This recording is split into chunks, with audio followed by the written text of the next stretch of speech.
This meeting to order. We have a lot of things on our agenda tonight. The first four items on our agenda are presentations from various groups throughout the borough. First, we have Lisa here from the Bucks County Planning Commission, because it's been a year and a half they've been working on making some changes to the zoning ordinance. So I'm going to turn it over to our solicitor, who has been involved with this. Yeah, I guess about a year and a half ago, council contracted with the Bucks County Planning Commission to assist us in redrafting our zoning ordinance. The zoning ordinance was last enacted in 1989, so we're well overdue. We also needed to do it because we have a new comprehensive plan, and the zoning ordinance should kind of dovetail with that. And also there were some state mandates that came through. So we spent a good year and a half with the Planning Commission working on redrafting the entire ordinance. Lisa Wolf is here from the Planning Commission. She's worked intimately, tirelessly with us, and this is the required public hearing. And I think Lisa's going to just give us kind of a thumbnail sketch of some of the major changes, and then it'll be open. It's a public hearing, any comments, etc. And then council will consider putting it on its agenda for August to adopt. Very good. Thank you. And thank you, Council, for inviting me tonight to present or give you an overview of some of the major changes to the zoning ordinance. As Bill had indicated, the borough contacted our office, the County Planning Commission office, to assist in updating the zoning ordinance. And with the last major update to that being in 1989, that makes the ordinance at least 20 years old. With changes to the MPC, the ordinance just being older with amendments here and there throughout the way, it really was time to update the ordinance. And also, as Bill mentioned, with the update of the comprehensive plan back in 2006, this is a logical next step, is to look at your zoning ordinance and follow through with recommendations that are in the comprehensive plan. Other goals for updating the zoning ordinance would include providing clear, concise, up-to-date standards to present or to address present-day land use issues, and to provide consistency between various sections of the ordinance, as well as consistency with the Pennsylvania Municipalities Planning Code, which is the enabling legislation that allows you to zone. One of the major goals, really, was to make the document a user-friendly document. When we looked at the document, we wanted to try to revise it in a way that someone who's really not even used to looking at zoning ordinances could pick up the document and easily find information that they're looking for, could find where certain zoning districts are located on the map, could find how uses are permitted, where they're permitted. So while changes have been made throughout the ordinance, I would like to highlight some of the major changes that have been made. Design standards have been added to the TC Town Center District, which includes the commercial areas along Mill Street. Standards typical of small historic downtowns have been added, and these design guidelines, which are applicable to new developments and additions and alterations, attempt to provide compatible building design and streetscape standards. They're intended also to complement the efforts of the Landmark Towns program. Buffer requirements have been revised to provide or to require buffer yards between any non-residential use which borders a residential use or district, and between any industrial use which borders a street, a non-industrial use, or a non-industrial district. Currently, buffers are only required for non-residential uses which border any residential district. So that's actually leaving some houses, some residences open to just uses right next to them without any kind of buffering requirements. Natural resource protection standards for steep slopes, woodlands and trees, wetlands and streams and watercourses have been added, as have riparian buffer standards that would be applicable along Otter Creek and Adams Hollow Creek. And primarily they're to protect water quality, prevent erosion and sedimentation, and prevent flooding. The floodplain regulations have also been updated to be consistent with the Federal Emergency Management Agency regulations, that's FEMA. And this is an important fact because Bristol is a river community and has several major streams that cross through the borough. Special zoning provisions consistent with the Delaware Canal Master Plan have been added that are applicable for areas along the canal, and also provisions encouraging consistency with the recommendations noted in the Bucks County Waterfront Revitalization Plan have been incorporated. Also, in an effort to address the issue of required parking in the TC district, alternative parking options that would be available within the TC district have been included. These include valet parking, off-site parking, and shared parking arrangements. In terms of changes to the districts, there are several. I will try to go up and point to this map. One of the major changes we made was taking the highway commercial district, the existing district, and actually creating two districts in that. We've developed a highway commercial 1, or highway commercial west, HC1, and a highway commercial 2, HC2, Highway Commercial East. And the intent of that really is the Highway Commercial West, this area right here, is intended to provide for larger scale commercial and business uses such as shopping center, retail, and planned business park. This area right here really is not that close to residents, and it's very different than this part of Route 13 along right in this area. That's the Highway Commercial East District, and that's intended to provide for small-scale commercial and business uses along a major highway that are in close proximity to existing residential neighborhoods. And as you can see on this map, it might be hard for you sitting in the back, but really the district is a lot narrower here, and there are homes, residences are very close to Route 13. So large-scale and commercial uses are really not appropriate in that area. You want sort of a smaller boulevard effect. Part of that change also included adding design guidelines in the document that are aimed at creating a pedestrian-friendly boulevard atmosphere. And these guidelines are consistent with recommendations in the U.S. Route 13 Revitalization Plan that was completed in 2004. The MI Modified Industrial District has been eliminated since uses currently permitted in that district are permitted in the LI district.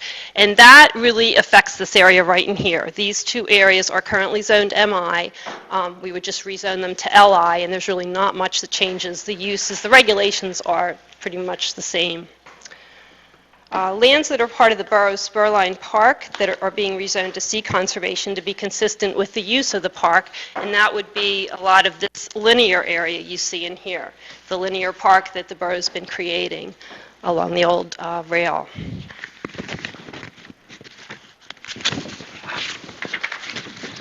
And I guess finally, property west of a conservation easement along Otter Creek that is currently zoned C conservation will be rezoned to LI light industrial. And that's this area right over here, LI, that you see in green. This area to the right of it is the easement area. It's a little less than 12 acres, I believe, and that will stay C conservation. I think that abuts the marsh area. So these changes are, for the most part, the major revisions to the borough's existing zoning ordinance. I feel confident that this updated zoning ordinance will continue to serve the borough by providing regulations that continue to maintain the public health, safety, and general welfare of the community as authorized by the Pennsylvania Municipalities Planning Code. And I think these regulations are important because they really do help make Bristol Borough the unique and special community it is with the different neighborhoods and the different regulations that are in the zoning ordinance. I would like to commend council for initiating this update and for following through with working on the update. Updating a zoning ordinance is a tedious task, but it's a very important, necessary one. Well, we want to thank you for all your help. Oh, thank you. It's been a pleasure, it really has. At this time, basically it's a public hearing, so it's open for public comment on this subject only. So if anybody would like to talk on this side of the room about anything in the zoning change or whatever, please step up to the mic at this time and give your name.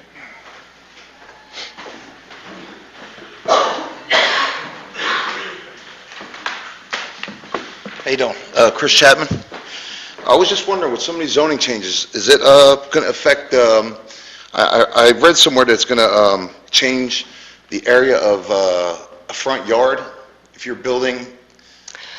Well, you know what, when we did look at all the districts and all the dimensional requirements, there were some changes. I believe in several of the residential districts, we lowered the front yard setback to 10 feet I want to say was it 20 feet before? 20 feet. Yeah, it was- And really, the intent behind that was to try to make any infill development occur in a consistent fashion with, because in the borough, most properties or most buildings are set closer to the road.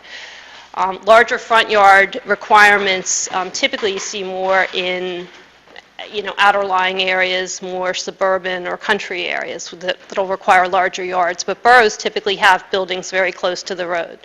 So that was an attempt to really make the regulation consistent with the existing character. Now, on some of these areas that the changes are being made, are there going to be, are they being turned into residential areas where they're going to be building houses? I don't, to tell you the truth, the zoning changes, if you're talking about changes or asking about changes to the zoning map, I don't really think, they're significant because it is changing zoning, but I don't think there are any changes, like any of this is really commercial oriented. The changes here are industrial. This conservation really is, If you want to use this, oh, I'm sorry. if you want it, you can Okay, laser. sure. It's right here. Okay.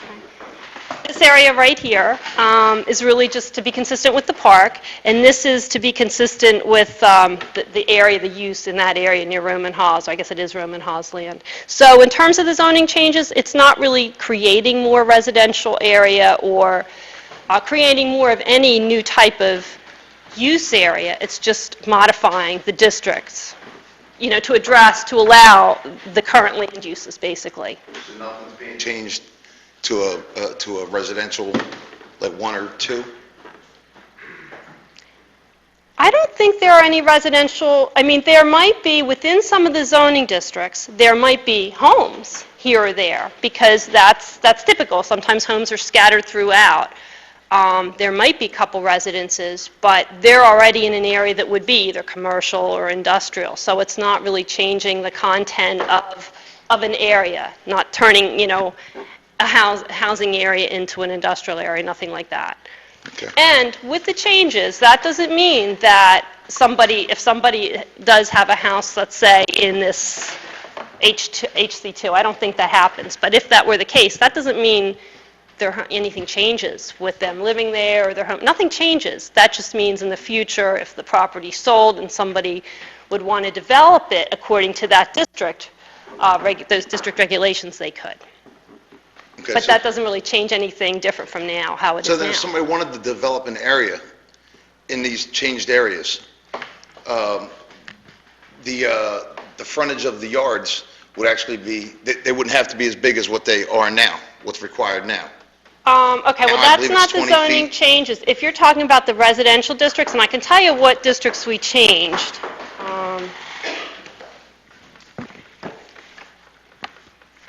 Lisa, those changes from 20 to 10 feet were just made in the residential district. Right, it just applies to the R1, the R1A, and the R2 And it's districts. only for residential use. Right, and single family, right, I believe so. Right. Or all residential uses in those districts. Right, so all the right. industrial areas are really just staying industrial? They're just changing from medium to light industrial?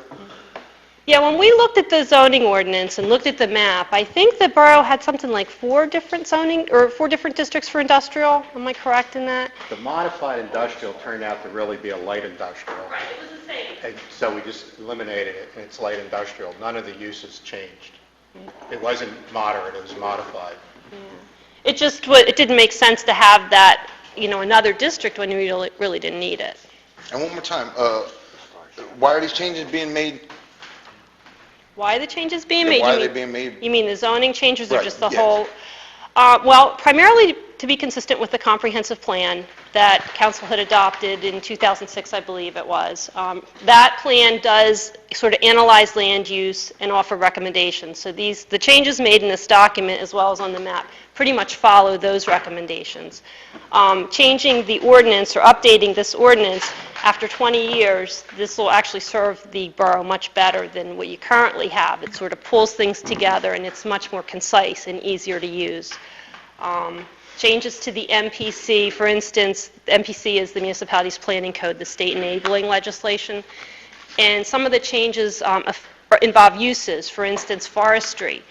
I know that sounds odd to Right. have that as a permitted use in the borough, but that's actually a state requirement that all municipalities allow a forestry use in every district by right. So to comply with the state requirements, you'll see that in your ordinance. So that might seem odd for a borough, but that's just really complying with the state.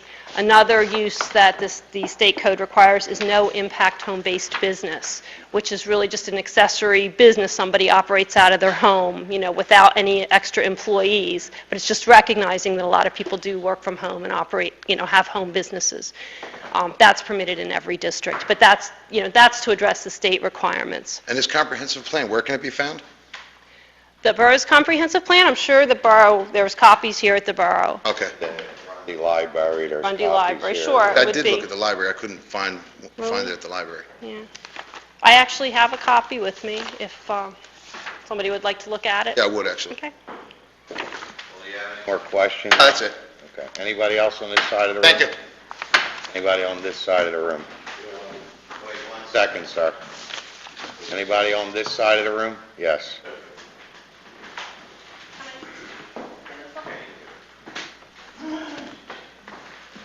Good evening. I'm Mike Marizzi. I own one of the owners of the car wash on Route 13. Could you specifically point to the area on the map where the car wash is located, Route 13 and 3rd Avenue? You know what, I'm not sure where that would be. I think it's in 3rd that Avenue, I'm area thinking right- would be up yeah. here. Okay. And- And you're right on 13? I'm right on Route 13, yeah. And what was the zoning change that occurred there? Okay, the boundary of the HC district, nothing's changed with that. The only thing that's changed is taking it from highway commercial to this highway commercial east, which would still, I believe, allow car washes. I'd have to check. So it's just a change, really, the HC district, the boundaries of it stay the same. The only thing we did was try to change, allowing the bigger, more intense uses in this area that are more appropriate to highways. So the approved usages for that area haven't changed? Well, there have been changes because there are a lot of new uses in the ordinance and a lot of changed uses. However, I'd have to check if that specifically changed. I don't know. As an owner of that property, would we be notified of what the approved usages are being changed to? Well, I guess that's actually part of the notification in terms of this general update that's being proposed in this document. Yeah, I'm just looking in the future, if Walgreens decides they want to buy my property and build a drugstore there, is that, I'm just throwing a scenario out, is that an approved? You received, does any owners whose properties were rezoned receive a notice? The zoning Didn't ordinance... say anything specific, though. Look, Right. Because there's no way we could do that for the zoning ordinance is available here, it's available, and it will be available until the time council votes. Does I it mean, affect Mike's property in any way? I would actually have to go through. I mean, obviously, his use is not affected. Right, no, I'm not so much concerned about the car wash, but, in the future, you never know, somebody may be interested in buying it. Just so you know, the idea was when we looked at that, we recognized that those two were really not the same. Right. We wanted to kind of soften up the HC that was along the eastern part. And it shouldn't be as intense as Commerce Park area. Okay. So it's I'm very sorry. possible that there was nothing that you've lost. I don't know. You would actually have to go through. I heard something about you wanted to make it more pedestrian-friendly. Again, if someone were to buy the property in the future, would they be required to install sidewalks or lighting? Would that be part of the new zoning? Well, there are design standards that have been incorporated for that portion of Route 13, the HC2. And generally, they're building requirements, allowing buildings actually to be set closer. There are requirements for, street improvements, street frontage improvements, I should say. But that's really, the way it's been worked into the ordinance is it allows flexibility for council to work with an applicant. The idea really, and this is following the Route 13 study, is to try to create more a boulevard effect in that area, which really is beneficial. It tends to slow traffic down. It tends to, bring people to Right. the area. So that's the intent of any of the changes in the design standards for that district. So I could get a copy of specifically for that what's it called, HC2? HC2? I could get a copy of that, okay. It's available. And one other question, changing that zoning or modifying, does it have any effect on our tax rate? in that area. Not that I'm aware of, no. Thank you. Anybody else on this side of the room about zoning issues? Okay, anybody standing over here? Just state your name and all for the record. Robert Dennis, and questions I have are concerning the existing uses of the M1 zoning, which is my property zone M1. And what adaptations or changes is L1 going to do for me or my requirements on my property? So you're currently One. MI? MI, Okay, M1. okay. Okay. I want to say I don't think there really are any changes too much, because it was everything in the ordinance, how your current ordinance is set up. When you look at the MI regulations, everything refers back to the LI district requirements. So that's why it seemed like it was a duplicate, and we didn't feel it was necessary to keep. So I want to say that pretty much everything is staying the same between those Is districts. this true? There may be some changes in LI. I would have to go through it. But Okay. you were, in effect, LI before. If you looked at M1, it didn't say anything other than refer to LI. So we just cleaned that up. Okay, the property sizes and your side yards and all that are reflected in the I L1? don't believe they changed. I wanna There say may I have think been they some stayed the uses that same. were taken out. There were some From manufacturing uses that may have been removed from LI. You'll have to look at it. From LI, yeah, well, that's the problem. I was notified of this on the 3rd of July, of this Okay. meeting tonight, so Well, that's what the meeting for is tonight, and I had no way to prepare for anything. Well, we're not going to vote on this tonight. Okay, We're going to vote on this next Monday. next Monday. So you have all week. by August. Second Monday in I'm August. sorry. So you have a whole month to look at. Second Monday in August, this will be voted on. Second Monday. So if you have any questions, you can look at the book, come back. If it's a current use, is it going to be grandfathered into existing? Existing uses? Yes. Oh, yeah. Existing uses are not affected. You don't lose any rights. Okay. There will be no changes to what we're doing currently? I don't know what you're doing. Well, our current uses are in M1. I understand that. I don't know what you're doing, but I'm saying even if your use was eliminated, Yeah. you still don't lose your right to it. And it would stay that way? You can't lose your right to the use. Okay, even if it's transferred to like my children? The only way you lose it if you stop using it. Oh, okay. That's the only question I had. Thank you.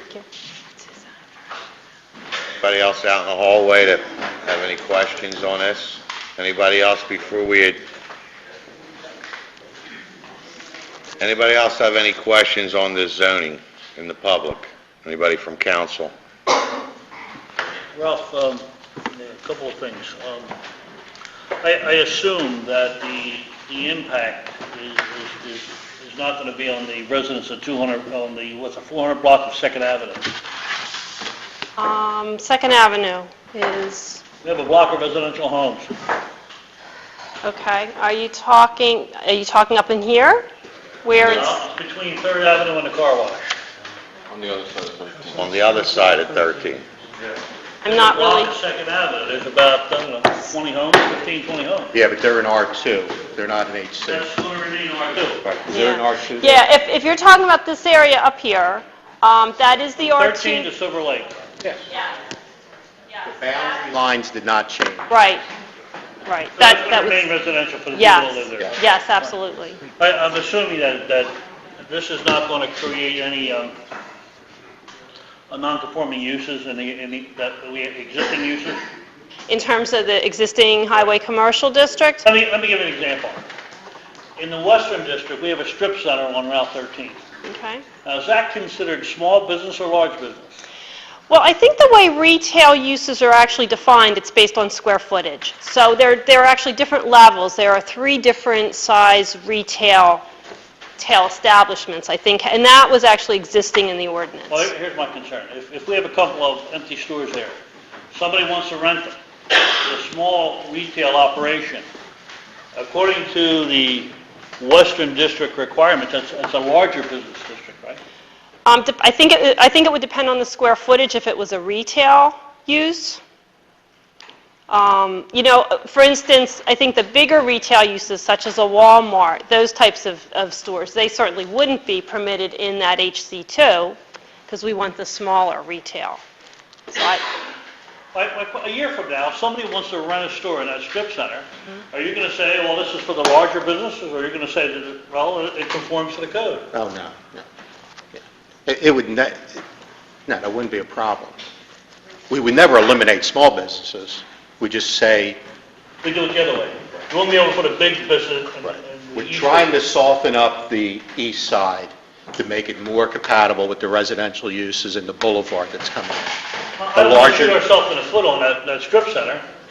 I mean, I understand what's across the street with Commerce Park. That's all bigger No, we're business. not going to eliminate the smaller businesses. We're not going to eliminate the smaller. No, Okay, we're going to eliminate any big ones from the other districts. exactly. Okay. That's all I have. Mike, Anthony, Pat, I'm good. Robin, I'm good. All right, if nobody else has any questions, we'll end this public participation. Is everybody fine with this? Any other questions? That ends this public hearing. Okay, thank you very much, and I'm certainly available if I can help answer any questions. You know, until the public hearing where you take action, please feel free to call. Thank you. Thank you. Thanks for all your help. Thank you.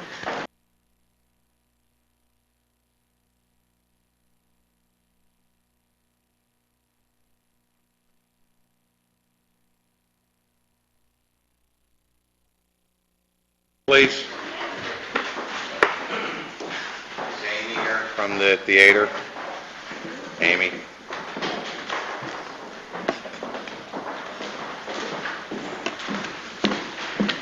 I'm going to scoot out of your way in about 2 minutes, so everybody knows Amy Kaiser's here from the theater, wants to make a presentation to council.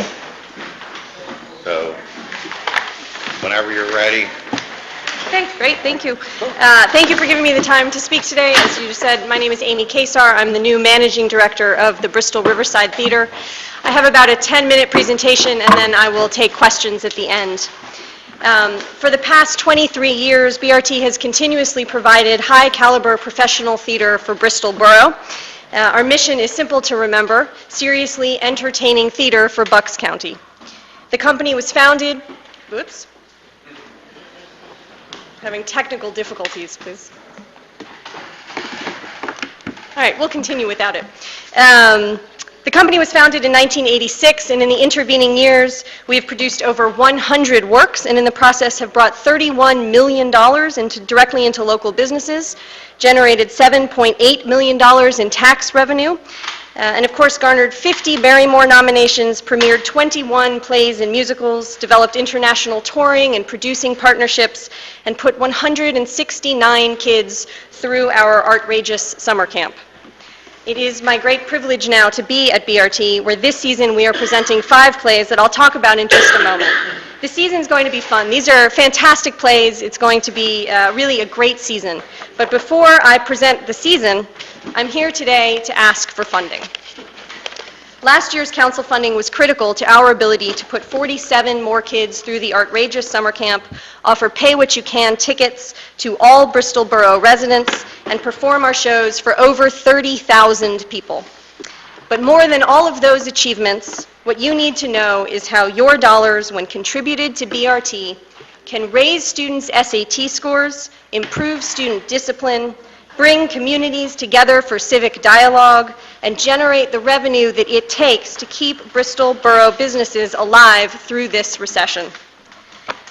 Multiple studies have shown that regular participation in the arts leads to a quadrupling in a child's likelihood to participate in math and science fairs, a tripling of a student's likelihood to be elected to class office, significant drops in disciplinary violations, significant increases in graduation rates, and an average 120-point increase in SAT scores. Beyond that, studies of theatrical literature in the schools indicate that children who studied works specifically by Shakespeare have greater complexity of thinking, greater verbal acuity, greater tolerance for ambiguity, and greater self-esteem than their peers. In short, educational achievement and good citizenship are linked to the arts in every possible way. Last year, with the help of the council, we worked in the schools through the Bridges program, the Poetry Slam, and over the summer we continue our work with Artrageous. We made Shakespeare exciting, relevant, and accessible to kids through our acclaimed production of What You Will, a hip-hop adaptation of Shakespeare's Twelfth Night. And simultaneous to that production, we deepened the experience for students and teachers alike by bringing into Bristol schools world-class artists like hip-hop performer Will Power, choreographer Donald Byrd, Guggenheim Fellow Fred Kerchak. Over 365 Bristol Borough kids participated. One school administrator said that the program was the most uplifting he had ever witnessed for high school students, and that the whole student body was, and I quote, on fire. Parents told us that they were amazed at their kids who were staying up late not to hang out with their friends, as was the norm, but to work on poems. Numerous parents commented on the new choices this was giving their kids and the positive changes that they were seeing immediately. When you fund BRT, you fund our students' future. But that's not all. Theater's not just smart for our kids, it's smart for us adults too. Theater and the arts, I should say, and quite specifically the performing arts, have dramatic positive implications on local economies. Did you know that the average theater attendee in our area spends $37 in addition to their ticket every single time they see a show? They buy clothing to wear to the show, they buy dinner before the performance, they buy drinks afterwards, they buy gas to get to the theater. With over 30,000 tickets sold every year, we're not talking about hundreds or thousands or tens or even hundreds of thousands of dollars contributed to the local economy. This year alone, our patrons contributed an estimated $1,127,205 directly to Bristol businesses. And in the past 23 years, BRT has poured over $31 million into the Bristol economy, and that's before tallying the number of jobs created or taxes paid. The numbers are mind-boggling. Bristol Borough businesses rely on us. When you fund BRT, you fund Bristol's economy. Last season, the council gave BRT funding for our education programs and productions, and we turned those dollars into better performing students and revenue for Bristol Borough businesses. And with your help, we're ready to do it again. Here's what this season has in store for us. We're a little ahead in the slides, so it may disappear in a second. Look fast. In September, you'll see Philly Fan, a story that any sports fan, young or old, can relate to. In November, you'll see I Love You, You're Perfect, Now Change, a riotously fun evening sure to resonate with anyone who's ever been in or tried to be in a serious relationship. In January, join us for The Foreigner, Larry Shue's hilarious comedy about identity gone awry. March sees the Philadelphia premiere of Up, a play that includes an actual tightrope walker right over the stage. And the season concludes in May with Closer Than Ever, which BRT is co-producing with the prestigious Queens Theater in the Park in New York City. But that's not all. In addition to all of that, we have 4 of the now famous musicals, a brand new Best of Bristol Christmas Choir, a Jewish theater festival, 28 children's theater performances, additional jazz performances, magic shows, and more. This year, there will be an astounding 185 performances at BRT. When you fund BRT, you improve the quality of life in Bristol Borough. BRT improves our quality of life. It generates significant tax dollars, creates jobs, pours money into local businesses, and directly creates a brighter future for our students. But we need the support of this council to do all of that. Therefore, I'm here today to ask you not just to renew, but to increase your commitment to BRT. We are asking for funding that we can turn into 87 Bristol students with higher SAT scores and fewer disciplinary problems, scholarships for 45 Bristol kids who wouldn't otherwise be able to afford summer camp, the continuation of 87 full-time equivalent jobs in Bristol, the spending of $1 million in Bristol Borough restaurants, bars, and stores, and 185 opportunities for our residents to come together in person for the civic and cultural richness that make this a great place to live. I thank you for your past support for this organization, and I hope that you will continue to work with us into the future by making a significant commitment to our communities at a moment of tremendous need. It's a great pleasure to be here for the first time representing BRT. I thank you for your time and attention, and if you have any questions, I would be happy to answer them. Thank you. Well, I guess everybody gets an understanding of how much this theater does, not only for the adults and the seniors in town, but for the borough children. It's a very successful program. The kids loved it. We have a lot of things going on right now for children. Our summer camp, I think, has the highest number ever this year, 270 or 280 kids participating in it. We're going to do a slide presentation on that probably next week or in August. They've been at Sesame Place, they've been at Silver Lake Nature Center, they go swimming twice a week. So there's so much for these kids in the summer, and it's through this council's effort to keep funding these programs. I know last year we have voted on giving the Riverside Theater $10,000 out of our recreation fund. I think that council should consider that again and make that an agenda item and give the theater another $10,000 and just keep up the good work. Mr. Lutz, you have anything? No, I can certainly appreciate the asset that the theater is to the community. We have the money in the recreation budget this year. It's something to consider. Thank you. I think it's a great idea. Penny? Great idea, did great things this year, it'll do great things next year. Pat? Real quick, I believe that having a good cultural theater there makes a town much better. Culture is something that sometimes gets lost, and that's something we have to keep up with. And good job. Thank you. And I just think it's this council's commitment always to help out anything that's going to help the community, especially our children. You have my support. I just think it gives our children an opportunity to go to the shows and participate in shows, and even the seniors, and you offer things for Bristol residents that want to come at no cost or because of our effort to support this program. So I fully support your organization. Thank you very much. Thank you. And Mr. Dillon, I'm asking to make that an agenda item for Monday night. Thank you. Thank you very much for your time and for your support.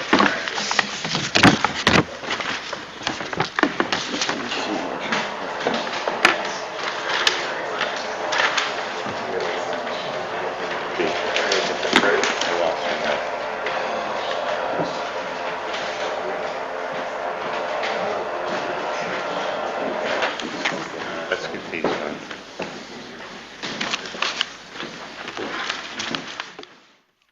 Okay, I'm going to call this meeting back in order at 5 of 8. At this time, I'm going to turn it over to Langdon, the company that did our waterfront study. Great, thank you. How's the sound? Sound good? I'm Michael Zura. I'm the Director of Landscape Architecture and Planning at Langen, and I've been the partner in charge of the Waterfront Master Plan project that we've been working on for a little over the past year. And tonight I'm also joined by Nate Burns, a landscape architect and planner in my group at the firm, who's been the project manager for the Waterfront Master Plan project. So we're here tonight just to give a very brief sort of synopsis and overview of the work that we've been slogging away at over the past year. I see council members have the final print version of the master plan, and we just wanted to hit the highlights in about 10 or 15 minutes. We'll go through pretty quickly, and 10 minutes according to Ralph, and we'll be happy to answer any questions. So, Nate, thank you. Just to recap the public process, we had over 10 steering committee meetings. The steering committee worked very closely with us on the design. We also had 3 public meetings. This is the third of that 3. We had a number of regulator meetings and reviews, both on the sort of formal level with the DEP and the Army Corps, and the informal level as well. We interviewed a number of stakeholders and had meetings and interviews with various constituents, from the folks in the canal to the Heritage Conservancy, which is managing some open space at the Bristol Marsh, and just a whole host of interested parties. So, Nate, thanks. When we began our study, we really looked at a number of waterfront precedents. We looked at your waterfront, of course, Nate. We looked at the waterfront across the river in Burlington, talked about things that you liked and didn't like the fact that you could actually host a large vessel on that side of the river, but didn't like the fact that the waterfront and the esplanade was actually fairly removed from the water. You're about 8 to 10 feet above the elevation of the water at low tide. Nate? We looked at some other notable waterfronts in the region. This is Penn's Landing in Philadelphia. Great access, a lot of excitement there, some really wonderful, maritime opportunities for boating and things like that. And then, Nate, we also looked at some other waterfronts that, if you're her size, you don't even know that they're there. We kind of talked about what would be important for you in your waterfront, and I think the next slide kind of hits on some of the high spots. These 10 principles we developed during the design phase, and these really served as our touchstone that we kept coming back to when we were making design decisions with the steering committee about what would be important for you at your waterfront. And I won't go through them, but they're listed there for your reference. Just to touch on the project timeline, where we are today is right in here. You can see this project actually has a long history. It predates our involvement on the project. Back in 2005, the Bucks County Waterfront Master Plan was finalized. Funding was acquired by DCNR in 2007. The Bucks County Redevelopment Authority put out an RFP for the type of work that we've been doing in 2008. We were selected as a consultant there, you see, in early 2008. The master plan first draft was presented to the council at the end of 2008. And what we're hoping for now is that the master plan will be accepted and adopted into the comp plan for your community. At this point, moving forward, 2009 and forward, there are a lot of next steps. This is a paper plan at this point. There are a lot of other design and permitting hurdles in front of us, and also the question of funding to get the funding to actually construct the project. We're assuming that permitting and things like that might be done in about 2010, and that the project could actually be out to bid early next year. So that's kind of a quick look at it. And with that, I think this is where Nate and I will sort of change gears.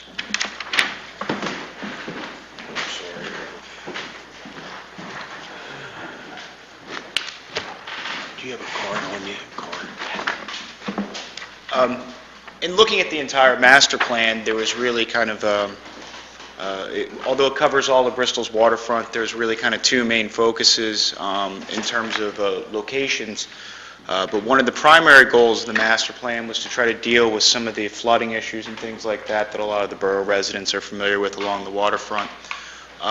So when we started the master plan and working with the steering committee, we needed to develop a rationale for how much flood protection was reasonable to try and provide for the borough versus the impact it would have. I mean, ultimately, we could protect the borough from flooding throughout if we built a great big wall between the river and the borough, but people probably wouldn't like the look of that too much, and it would, not be cost effective. So basically, what this diagram here shows is the rationale that we developed. This is actually a model that we built to tell us, kind of what the rainfall reoccurrence was and how often you could expect flooding down, mostly at the Mill Street parking lot and in the historic Bristol Borough Waterfront Park area now. Basically, what this shows us is that on the right-hand side, you have the reoccurrence intervals for storms, which are basically, you hear a lot about the 100-year storm and things like that. And we needed to figure out what the reoccurrence interval was for different elevations. It's kind of a big way of going around explaining the fact that if we were to build a wall that was somewhere around elevation of 10 feet or elevation of 9 feet, we would protect from, almost all the storms over the last 30 years. You can look that there's one and two occurrences over the last 30 years that would not be protected by a wall built up to 9 feet. Sorry, I don't have my glasses on, so it's a little tough for me to see, but built up to 9 feet, we would protect from everything but about 2 storms over the last couple years. The significance of that is that's not really that much higher than what's down there now. Advance the slide, which is this, and this is just a normal high tide day. We took this picture, it was kind of a low rain period. So you can see here, this is Market Street, and the Wachovia Bank is over here, and the wharf is just back here a little bit. And you can see during a normal high tide, it's pretty easy that the water is up. And this elevation actually is about 6 feet. So by raising the elevation or providing protection of about 3 feet across the water, across the front of the waterfront, we'd be able to get more protection. This is, obviously down from the wharf lot a little bit, and some of the other issues that we looked at in the waterfront, and other issues that the steering committee and our discussions with borough staff helped identify were things like, the maintenance and the danger that's created by the existing rocks in the waterfront, and it was kind of a resounding opinion of most people involved and most people that talked to us that they didn't really like the way the rocks and the bulkhead looked in the front there, and that it was something they would like to try to get rid of and to provide a little bit better connection. So here's an overview of what we looked at from the waterfront park standpoint, up here from the parking lot all the way down around, kind of the entire Mill Street parking lot and everything in between. And based on discussions we had with the steering committee and, some of our analysis, this is really what we came up with. And I'll just quick go through some of the improvements that we looked at implementing. And, the important thing to understand about this is these are all recommendations or things that you could do on the waterfront. And from here, the next step is for, the borough council and folks within the borough to, number one, identify things that people really want to do and take to the next level. And the other thing is to find the funding to do those things. So starting up here at the top, we looked at the reorganization of that Market Street lot, primarily to increase, it's difficult to see at this scale, but primarily to increase the amount of public space here right against the water. There seemed to be some interest to restore some visiting vessel docking up there in an area similar to where there had been in the past, but this is a little bit different system that will be manageable, require less maintenance, it won't need to be pulled out in the winter and things like that.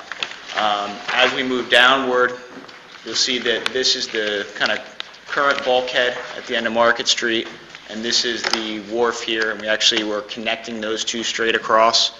One of the other large things that came out of this was there really seemed to be the desire of a lot of people to have facilities for larger vessel docking. So this was a way that we could kind of bring the edge out, create a nice pedestrian space here out front, and provide those facilities for larger vessel docking, which would really help to make the waterfront here more of a regional destination.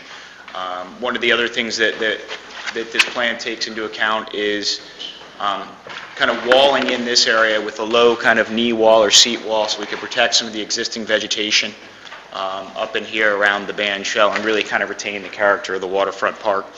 As you're moving down, the wharf here has actually been shown in an alternate location.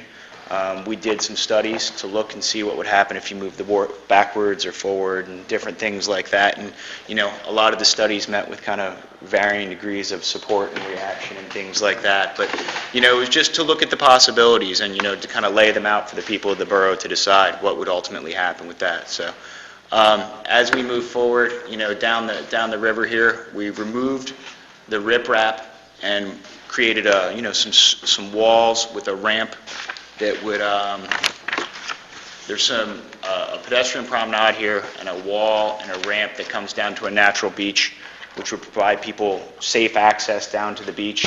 The water would come up during high tide and cleanse the beach and come back down, so there wouldn't be a lot of trash buildup and things like that. Moving all the way down to the bottom corner is a fishing pier that extends out over the water, providing people better fishing access and things like that, along with kind of some enhanced interpretive opportunities in the existing canal structures and turning wheel that are there now. And then some general reorganization of the Mill Street lot, partially to acquire some, additional stormwater management techniques that would help to reduce the flooding. And then we can go through just some quick 3D shots that we have, and this is actually the walled-in area around the existing gazebo, and you can see how it kind of steps down to what's there, and you can see the larger boat in the background and Burlington Island in the back. This looks down from probably about the existing sculpture at the end of Market Street. You can see this is one of the studies that actually has the wharf in about the middle position, so it's moved back to about the beginning of its length.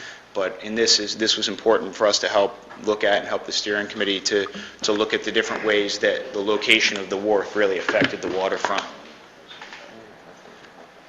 This is kind of down on the other end. Here you can see, I think that's the Christopher Columbus Monument right there, and you can see where the path kind of goes down to the beach in the front, and this is the edge of the existing wharf here with a low seat wall and things. Next one. And this is actually where you would come down onto the beach here, and you would have this kind of open beach that people could go down on and safely access without having to crawl over top of the boulders and stones and trash and things that are there now. The other part of this project started out as just an effort to provide emergency access to the water, to provide a permanent emergency access point on public land to the water. And it actually considered this property here, which is the former Bristol Steel Treatment property. This is the Pine Grove Connector, Island View Crossing here. And as we got more into this project and looked at it and talked to a lot of local residents in and around here, we found that people were interested in having a little more than just, well, people didn't want a public boat access, but they also didn't necessarily just want a private boat access either. They wanted something that would serve that function, but also become kind of an amenity to the local residents so that they could get some benefit out of the piece of property also in the improvements. And what we came up with was a concept similar to this, where through some agreements with the adjacent property owner, Preferred Real Estate, they would allow the borough to utilize a portion of their property and some of their parking so that the borough could implement a new park on Pine Grove Street there. And the park would also serve the purpose of allowing a permanent public access for emergency vehicles. The emergency vehicles could utilize pieces of the spur line trail and some new pathways in order to access a boat ramp down here at the river. Near the roadway, there'd be fencing with a gate so that people couldn't just drive in and out of there whenever they wanted. We're providing playground and tot lot area near the roadway, have high visibility from the roadway so that people can see it easy. That'll keep troublemakers out at night and, hopefully eliminate a lot of vandalism. Looking at a picnic grove, possibly some river overlooks, and an access down to the river. And it'll really work to improve what's there now in terms of the Bristol Steel Treatment Facility. And then we're also providing some enhanced fencing and screening to, provide some more privacy to the adjacent neighbors. That's about it. The two pieces mainly that we looked at in terms of the master plan, and we did make some recommendations in terms of, some other connections and things like that, like local trails and more and elements like that, but that's really the majority of the master plan. Thank you. Just so everybody knows that Langdon is a national firm that came in to do this project. They're not just somebody that, you pick out of the phone book and say, design this project for us.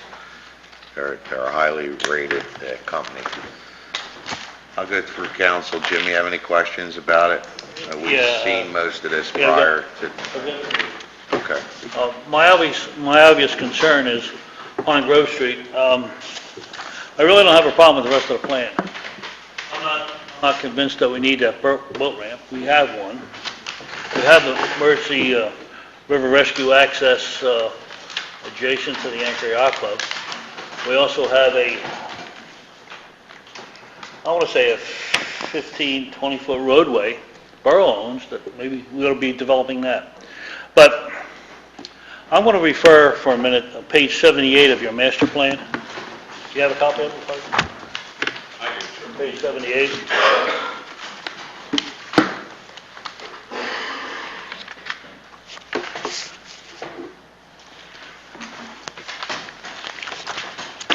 Okay. Under lighting and security, the last sentence, and I'll read it. As the local community takes a large ownership role in the park, their involvement provides an additional or added level of security that would be difficult for the police to achieve on their own. Can you explain that, what you mean by Yeah, that? certainly, certainly. What that means is, and it's common in any community, is that if you have an amenity that people in the community love and really embrace, that they become sort of unpaid patrons of that area.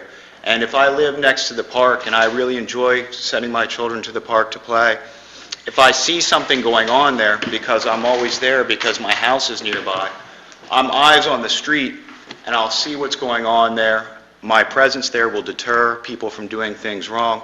It's not to degrade the police's role, it's just Bristol police have to cover the entire borough. So by having local citizens who are concerned and who take pride in their community, they're helping the police to do their job. And, maybe the police won't need to go there as much. Right now, that property is the Bristol Steel Treatment property is enclosed and you can't really see what's going on. So to monitor the activities there now require a pretty significant level of effort. If we open it up and the neighbors really take pride in it, that level of effort will decrease. So you're going to expect the neighbors to do that? Well, I don't Like the local expect, community, I mean, I don't know what you're referring I to. think what he's saying is that you're taking pride in this area, and if you've seen something, you would police it like if it was your own. that's exactly. Not that you're going to take the role of the police, or you're going to, you're just police, it's like your own property. Okay, well, let me give you an example, Ralph. Because I think the park's a good idea. I don't have a problem with the park. If I take you over to Pond in Wilson, the tot lot that we have there, I've get more complaints and more problems there. And we've talked to the chief, and he's sent his men out there.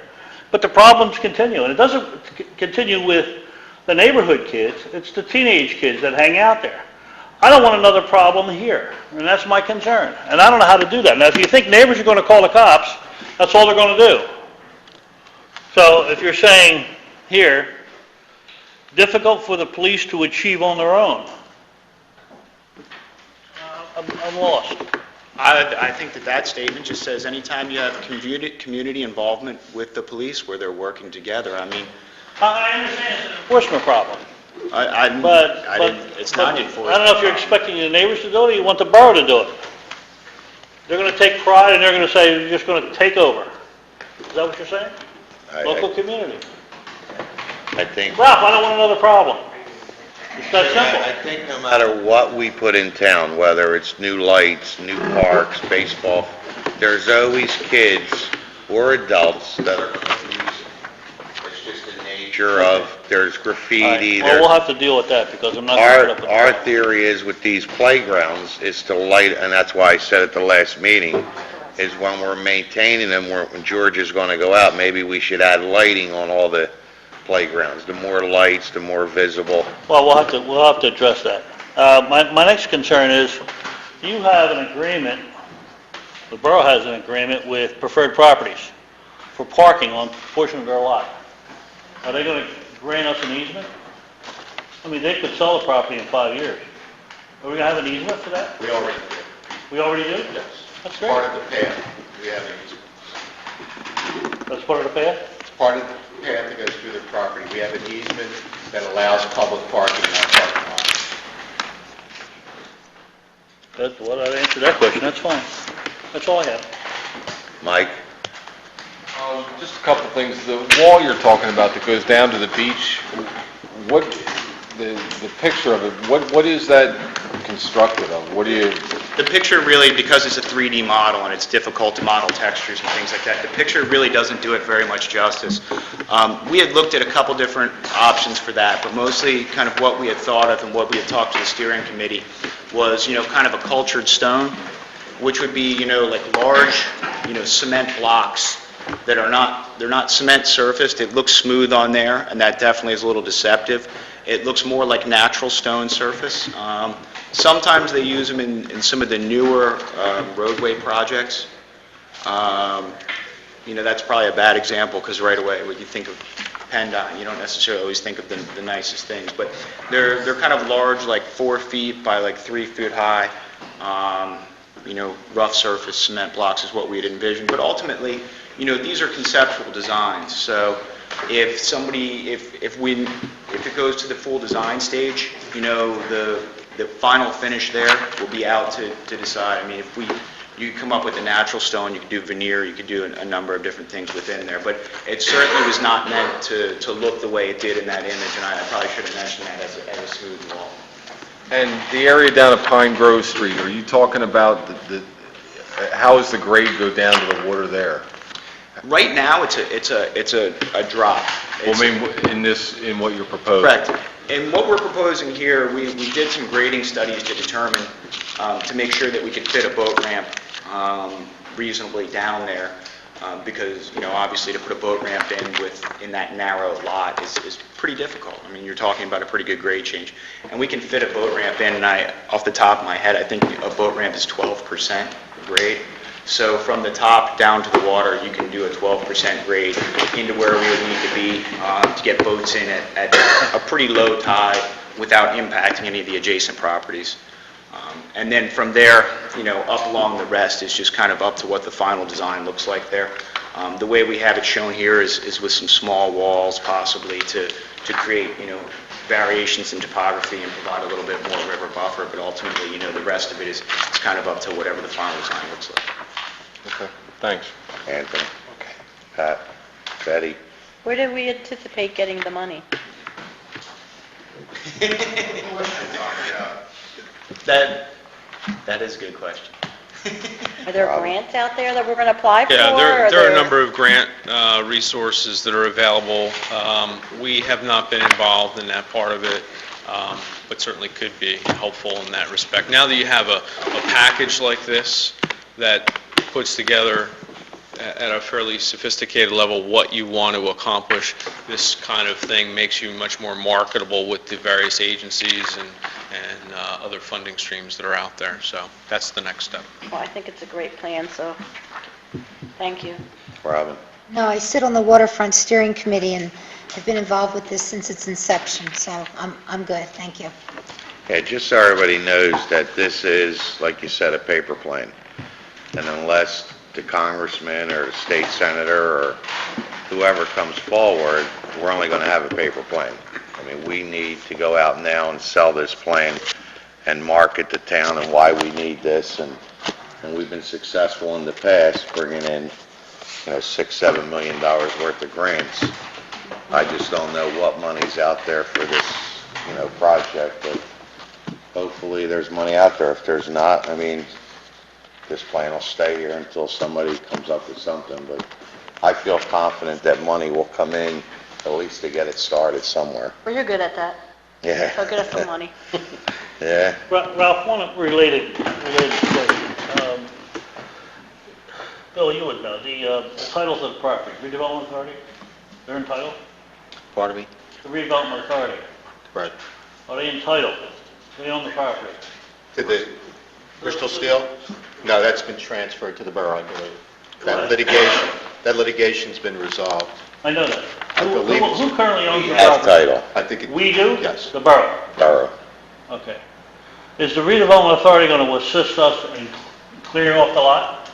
They're working on that now with the... Well, I'd hate to wait till we get the funding for this master plan to clean that lot up. It's in the works. I'm getting a lot of complaints. It's in the works with the EDA right now to try to secure Clean it up. some of the existing funding for that property to use to clean it up. We've met with the feds, and We can expect that 6 months? we're dealing with the federal government. The other, The grants I can expect by the end of the week, Yeah. but the actual, I mean, they did take the trailer off the top of the building. How about the building itself? We got to wait? We're waiting for the funding, so the borough doesn't have to cover that. All right, let's clean up what we can. We can do something there while we're waiting. we could clean the whole thing up, you want to go borrow the money? Instead of waiting for them. Redevelopment authority ought to pay for that, right? Why would they pay for it? Not their It's not their obligation. They're helping us get the funding through the federal government. I mean, they've been very successful in every project that was, Well, I like to get it cleaned up, Ralph. oh, we all do do. it- let's I do what mean, it takes. you want to get it cleaned up, but whatever you done to try to secure this money or anything? That's all I have. Okay? Did you meet with the redevelopment authority, I'll meet with him. tell us what you did, instead of I'll meet saying with you him. want it I'll go see cleaned up. Bob Blake. That's We not a met with problem. him 10 times already. I'll go meet with him. Make it 11. Mr. Dillon. We filed the application with the federal government this week, and hopefully we'll see the money in the next 60 days. And Jeff, representing the redevelopment authority in the back of the room, I believe they already have bids ready to go for the demolition and the cleanup of the property. So once the feds cut the check, the redevelopment authority, in cooperation with Borough Council, will have that work done, and I would expect it to be done in the next 90 days. That's what we're hoping, but Yeah, that's our goal. that's our goal. I mean, we've been meeting on this constant, so it's not like we're not doing nothing. Thanks, guys.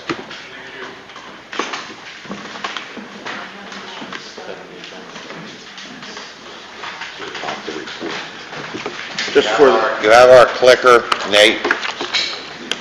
Nate, give me that clicker, please. I don't have to walk out with it.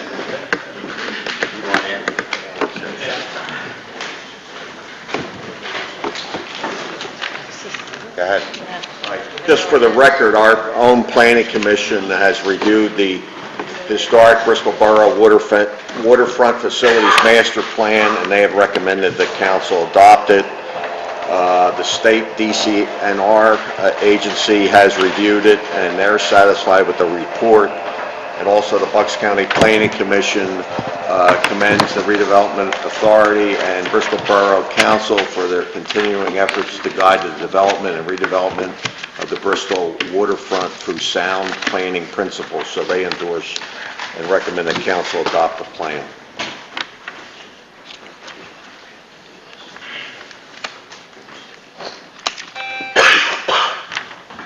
Why don't you explain that? I don't know if the issue didn't come up, but this study was for the most part paid through a grant from the state, or DCNR, through the DCNR. So the borough's outlay was very minimal for this. Okay, we can start our chief. What do you got for us? The other thing I have is the fire prevention grants. They've started to, some movement on those. We have not heard back yet. It'll probably take, they'll make notifications over the next 2 to 3 months. And that's for the carbon monoxide detector. So there should be some, we should hear something within the next probably 2 months. We don't have any yet. We don't have it. They just started to release some information in the past 2 weeks. Okay. So that's starting to move forward. We just haven't heard anything yet. And we still have smoke detectors, right? still have If smoke people, if borough residents need a smoke detector, what do they do? Call? They've been getting in touch with Maria in a lot of cases, and then she forwards me an email and we get somebody to go out and We'll go out and assist them. we'll install the smoke detectors.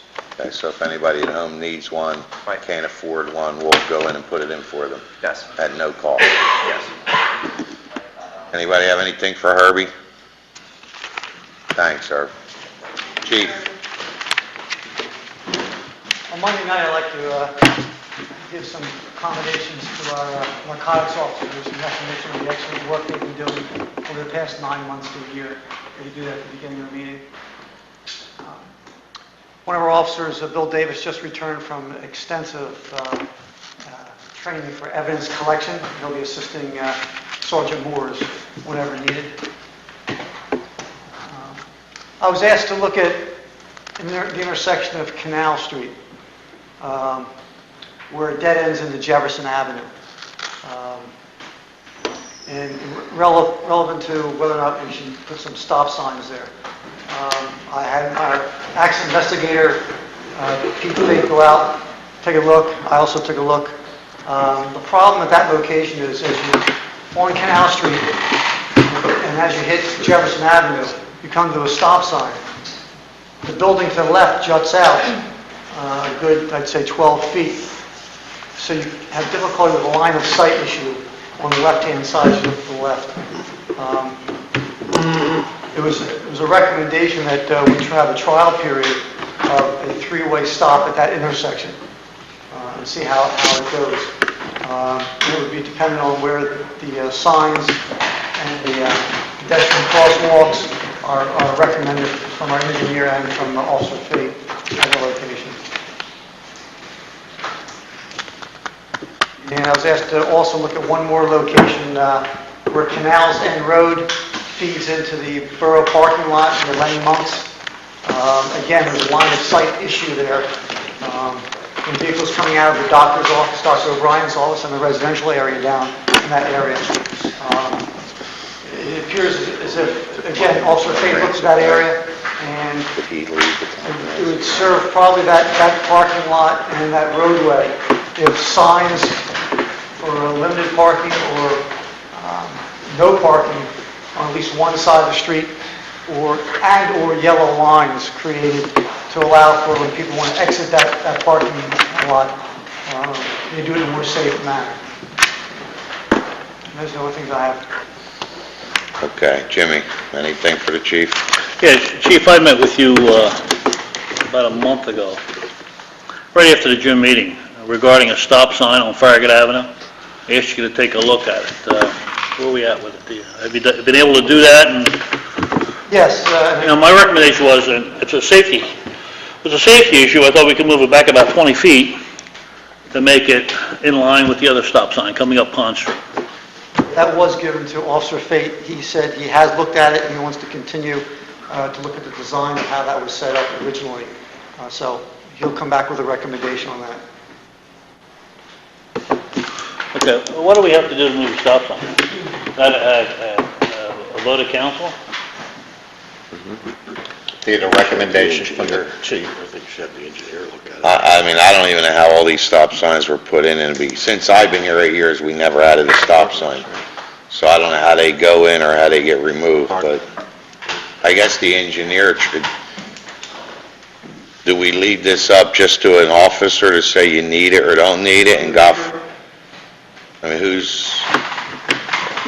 The officer would make a recommendation, but the engineer... What's our legal thing here? Well, eventually, council has to approve. I know, but let's say we move one like Jimmy's recommending, and Well, I wouldn't... who should make these I think recommendations? first, the traffic officer should, in conjunction with the traffic code, because there's certain places you have to have them, certain places you can have them, and then perhaps have an engineer look at that. I am not familiar. No, the one you're talking about, just to give an example, you said you gave him that in June? Yeah, at the last meeting. The one he's talking about on Canal and Jefferson, Mr. Baumgarten, how long ago did you give us that, a year? It's been over 12 months. Over 12 months. It shouldn't take that long. Well, I'm just saying, I mean, this isn't something that, Why can't we just give it to our planning commission? well, I think what they do, they study the intersection to make sure, I think that's what Peter does. He wants to make sure, what's going on, and then we could, I don't know, Jim. I'll go to the next planning commission. But what I'm saying, I don't think it's a planning commission. They can make a recommendation, It's can't not they? within their Yeah, but you're not going to jurisdiction. trust them to do traffic, all to decide what the... I just didn't want you to think It's that, not a complicated thing. It's real simple. but I don't want you to think that in June, Mr. Baumgarten been asking for the stop sign for over a year. Oh, that should have been done a long time ago. Well, sometimes we turn it over to the chief when they get back to us. My recommendation is to have a traffic engineer also agree on this stop sign. So if there is an accident at this intersection or this stop sign, the borough has somebody that said it's the right thing to do. That's the way you want to do it? Well, what do you think? I don't want to wait 11 months. No, I don't either, but I'm saying, don't you agree that you'd rather just take the word from our police officer, or would you rather have a traffic engineer? Involve the engineer. At least, God forbid, if there's an accident, we could say it was That's done fine, right. Bob. Not that Peter's not capable, I have all the faith in the world in him. I just would like to give him some I backup. call the engineer. The Canal and Jefferson one, just to make it clear, we did make a recommendation a while ago, and it's something that is being examined now. We put a recommendation in. It won't take a year. Can we fast-track these 2 stop signs, Mr. Dillon? Have Gilmore come out and see what they can do right away on this? Jimmy, anything else for the chief? No. Mike? No. No. Yes.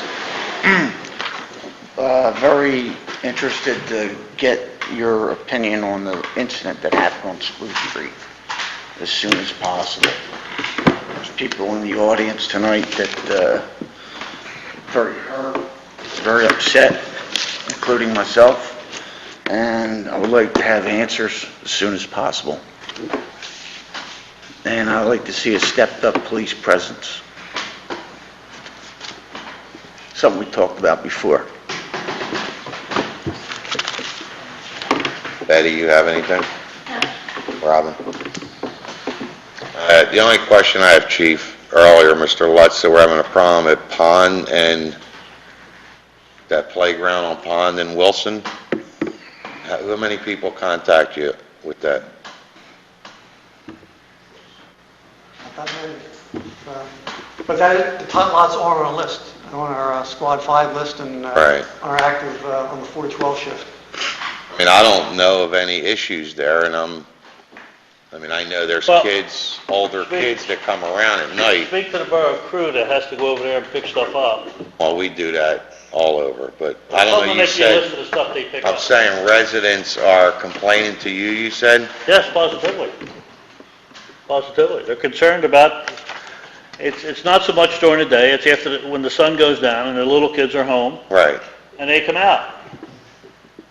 right. Well, we know that. I mean, that's on Wilson Avenue. We get calls on Trenton Avenue, and, You know, on Cleveland Street too. we know what's going on there, but again, you gotta catch these kids. But I think our tot lots are well-maintained, there's no graffiti on them, and if there is, the next day it's cleaned. So I don't know of any major issues that are out there. Because we have the Squad 5 officers on that walk path, and they Right. see lights out, or if they see any problems, they report it immediately. And one other issue for the police. Also, curfew for anybody under 18 is 11 o'clock, right? 11 to 7, or 11 to 5, I'm sorry, 7 days a week. That's very important. We get, All right. like I said, I need some answers and I need some help over there. Okay. Well, one more thing, and it kind of involves the chief and it kind of involves the road program. And I guess if Mr. Dillon is going to contact our engineer, one of the things that concerns me with the road program is that once we finish these streets, that they don't become raceways. And we've got some speeding problems now on Ratcliffe Street, we have some on Pond Street, and some on Farragut. Now, every time I go to Doylestown, and I go down, I guess it's Court Street, I get speed humps. Now, we had discussion years ago about bumps, but I don't think it's a bad idea to try that. To pick a couple of areas and put down some speed humps. They're not as high, they're more gradual, but it slows down traffic. We talked about that, remember, on Farragut Avenue and all? Okay, yeah, well, now's the time while we have the equipment and material in town. It wouldn't take much to put a hump up. And if you want to study it, then now might be a good time to do it. I think we did Already have had a study. we already had a study. Already done? Yeah. Say, can you make some recommendations for No us? more associates. The one- They recommended not to do it. You were at that meeting. Well, The reason for that, Jimmy, is it goes up and then it flattens out and then it goes back down. And they're massive, these things. And they're not like the speed bumps before.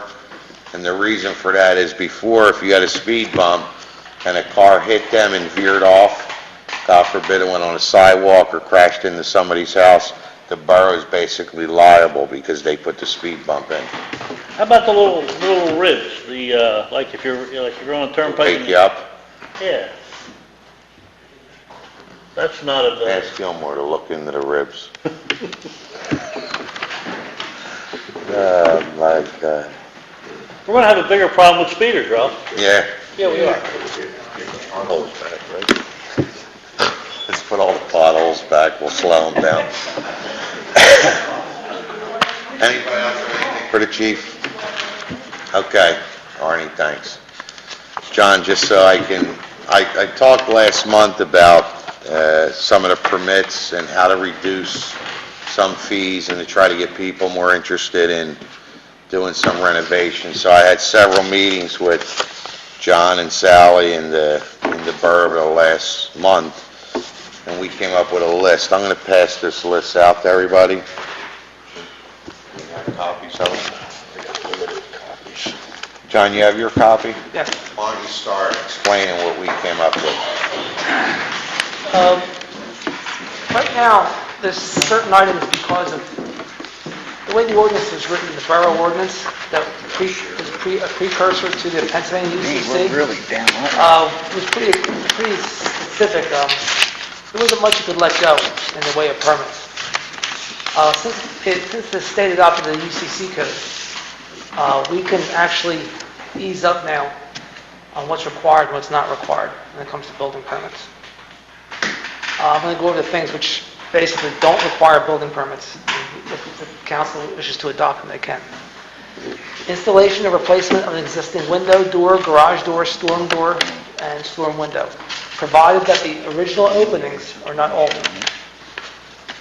Replacement of an existing central air conditioning unit, and that's only the condenser on the outside unit. Replacement or refacing of existing kitchen cabinets or countertops, provided that no alteration or changes are made to the structural, electrical, plumbing, gas, or mechanical systems of the building. Replacement of existing bathroom cabinets and fixtures, provided that no alterations or changes are made to the plumbing, structural, electrical, or mechanical systems of the building. Installation of paver or hardscape type patios and/or landscaping type materials, provided that the surface of the installation is pervious in nature, which allows water to flow to the ground underneath. Installation or rearrangement of communications wiring. Prefabricated swimming pools which are less than 24 inches in depth. Swings and other playground equipment accessory to a one or two family dwelling. And window awnings supported by the exterior wall, which do not project more than 54 inches from the exterior wall and do not require additional support. Those things would be exempted from the permit process. That, though, doesn't release the owner of the property from getting other approvals such as zoning, planning, HARB, things like that, if it does fall into effect. Are we dropping them completely, or we're dropping the fee completely? We're dropping them completely. All right, then the other ones that we talked about. What we're going to do is, we've talked about with lowering the fee on certain types of work. Lowering the fee, replacement of existing roofing material. So if you reshingle a roof, the permit's going to be a much lower fee. Replacement or installation of siding, which is aluminum, vinyl, or wood. Lower the permit fee on that. Installation of an uncovered deck, which is either wood or wood-type composite material, where the floor of the deck is no more than 30 inches in height above the adjacent grade. And replacement of existing sidewalks and driveways, provided that they are less than 30 inches above the adjacent grade. You'll still be required to obtain a permit for that, and you'll still be required to obtain the necessary inspections, but the permit fees are greatly reduced in this. So basically, what me and John did, we sat down and we went through a lot of things that homeowners want to try to get done, and for some reason, that it's costing this borough more money, believe it or not, from whatever you hear through town, to follow these permits than it is that we collect. We're probably losing money on it, but that's not the reason why we want to get rid of them. Then there was also issues, and as of today, we met with a local contractor that came in for a permit, and he does sidewalks. And he said, I feel that if you eliminate these permits, what you're doing is you're allowing people that aren't licensed, aren't insured to come in and just start breaking up sidewalks or breaking up driveways and, doing things without following the necessary rules and regulations. So we started thinking about that today, and we said, how about if we just lower the permit fees? I think the minimum permit, Sally, was $250. And it costs $39 Yeah. for that permit, $35 and $35 $4 to the for state. fee. So I think what we said, we would lower that permit to go up to what do we say the minimum will be? Cost was $500 or less, it would be $21 for the permit, plus the $4 state fee, so $25. So it would be $25, and then over that, it would be 501 to So 2,000 would be 2,000 would be $50. instead of 75. And a lot of the contractors feel better by having that, they rather pay that fee. And let's say somebody comes in and they want to replace one block of sidewalk because it was cracked. Well, the inspector will use his judgment and just waive that permit fee, if that's what it comes down to. But we're trying to generate some interest in everybody trying to fix their homes at no cost. I don't know how everybody feels about it. I mean, we put a lot of time into this. I think, like I said, we had several meetings, including today for a couple hours. Jimmy, how do you feel? I don't have a problem with it. I mean, you've seen the things that we're taking out and what we're adding, and There's probably a few more things we could add to it, but well, I'm saying, is there anything before we do this you want to add or subtract, or? I don't know, I just got it tonight, Ralph. Give me a chance to look at it. I don't have a problem with John's recommendations. Mike, Sounds fine. Anthony, Yeah, it sounded a couple of meetings, it was fine. Betty? It makes a lot of sense. Sounds good. The only question I have, John, we talked today, is once you eliminate the permit, you can't put it back. Correct. So on all the things we're eliminating, I thought we were going to talk today that if we eliminate them, they couldn't go back. We would just eliminate the fee. That's a decision. My concern is we start getting contractors in town and it just becomes like it was before the Wild West. Well, you could just make those no-fee permits, no fee and no inspection type permits. No fee, no inspection, so they're always available to put back on the books if we're having a problem. Because this state license right now is so It's kind of vague. here. Okay, so how do we do this by? Well, you put on the agenda for Monday to advertise it, the amendment of the ordinance for August. For August. Amendment of the ordinance to the inspections, and we have to also amend the resolution of the fees. Two separate things. Anybody else have any questions for John or Sally while they're here? I have a question. When this came up in May, some people are concerned, when they have to go to HARB and they have to replace certain things in their homes, isn't there like a book that says what they have to use? What kind of materials and all? Yes, does it have to stay standard, or can they use cheaper stuff, or, I mean, there's a reason it's HARB, right? So is there a book or a law that says this is what you have to use, you can't switch it to this? We do have a hard guideline booklet. You that do? anybody- Yes, that we can hand out to anybody that has I don't think they questions. pick the material that you Right. have to use. No. Right, Sally? No, if you have a certain material you want to use, you present it to HARB. Can I get one of those books for someone that was asking me about it, who's a little concerned that people are not using what they're supposed to be or doing what they're supposed to be? I really didn't understand what he meant, but he seemed concerned that it wasn't going to stay the way it should be. And considering it's a historic area, maybe if I give him a book, he can explain to me. And then if he has further questions, he can send the email to me or call me, and then I'll... Thanks. Sure. Ralph, I got a couple of things. They're kind of related, not to what he was talking about tonight. One for Mrs. Bella Spickett. Last week we discussed the swimming pool ordinance and about swimming pools on corner lots. And I guess the interpretation of the ordinance is different between Mrs. Bella Spickett and mine. I'd like to review the ordinance. Accordingly, what it amounts to is that a person applying for a swimming pool is denied a permit because they live on a corner. And corner lots require a front yard and a side yard setback, okay? And my argument, and she explained it, that they have two frontages and it should be 20 feet from each side. Well, that gives people two frontages, two fronts of their houses, and they don't have two fronts of their house, they only have one. So if they meet the 20-foot requirement on the front, that ought to be enough. And 2 feet from the fence, that should be enough. Now, I'd like to have a meeting with somebody to discuss it, whether it be Mrs. Bellaspica or the solicitor or the zoning board.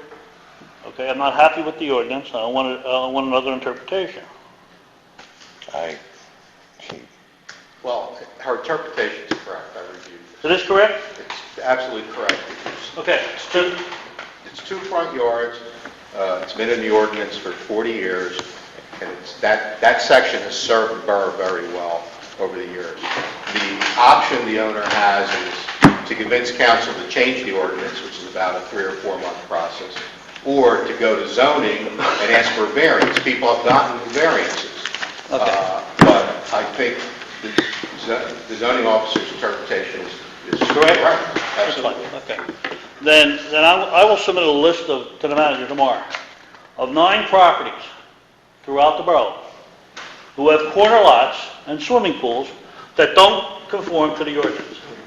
So if the person was denied a permit, I expect something to be done with the 9 names I give her, like Mr. Dillon. Okay, I'll give you a list tomorrow. We'll send those people letters. Pools have to come out. No, we don't know that's going to be the conclusion. You're assuming that's the conclusion. Well, we'll send Mr. Miller out to take a look at it. We'll go with his word. That's fine, I'll give you a list I don't tomorrow. even know what you're talking about, Jimmy. You'll have a list tomorrow of 9 properties who have pools, who are on corner lots, that this needs to apply to as well as the person. Pools in the front of the house? No, the pool's on the side, but it's got to be 20 foot from the property line. Unless they've gotten a zoning It's got to have a front, variance. 20 foot off the front, 20 foot off the side. That's fine. So, the people who live on a corner are being penalized. Why, I have no idea. Well, I think it's been in effect for 40 years, so it's not something we put in. Well, good, then these have to come out. That's fine, if they gotta It's come up to John out. to determine if they have to come out. I'll give you a list tomorrow. I'll type it up for you. That'll be fine. And the only other inspection issue that I have, in March, I asked for a termination of BIU, and at that time I said to people, and I made the comment, he's innocent until proven guilty, and if he's innocent, I'll make the motion to hire him back. This article was in the Philadelphia Inquirer about 2 weeks ago. Code officer admits bribery. We still using BIU? Yes. Yes, We're the only ones in Bucks County still using BIU? he didn't work for BIU. We're not? That First- You have a copy of the article? Yeah. Yeah, it was Somebody mailed. mailed it That's to your me. letter. That wasn't the guy, Jim. He didn't work for BIU, that guy. Well, That's the guy who's connected Well, with it. Mr. Music. Learn how to read. I'm glad you interrupted. And I'll read you, Go ahead, read it, Jimmy. I'll read you the, Sacramento's work with investigators, Who? What's his name?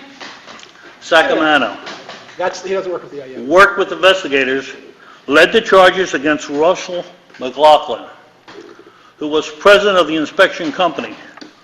McLaughlin of Chalfont has pleaded guilty and faces sentencing in fall. That's the people you want to hire. No, No, you're wrong. That's, of course it is. that company was a New Jersey firm, and the owner of the company was here, who said it was his brother. Our theory, when you brought that up back in when? When did this happen? March. In March. What was We the voted reason? on it at the March meeting. Our main reason to keep that firm in place was because they were 80% into a brand-new school. And to pull them out would be devastating to the school to try to get it done. He might not be able to do it anymore, he's going to jail. Well, he's not involved in anything. Going to with jail, Bristol. Ralph. He never worked here. You're not He listening. worked in Jersey. He's not involved. Did his brother make the presentation that night? Listen to Was me. it his brother that made the presentation? Yes. Okay. Well, let's put it this way. Because your brother is a moron, that doesn't mean, if you're a moron, that doesn't mean Represent your the brother's company. one. Represents BIU, isn't it? Well, I mean, you know, Well, he you didn't defend him, Ralph. represent the Pennsylvania firm. Ralph, you can defend them all you want. I'm not. Well, that's good. Call them what you want. That's all I have. That's good. We're on inspection, so, John, I think the consensus of council is to move forward on these recommendations and put it on the agenda to adopt this in August, okay? You guys have been here since 8 o'clock this morning, so you don't need to stay any longer. All right. Council issues or agenda items? Jimmy?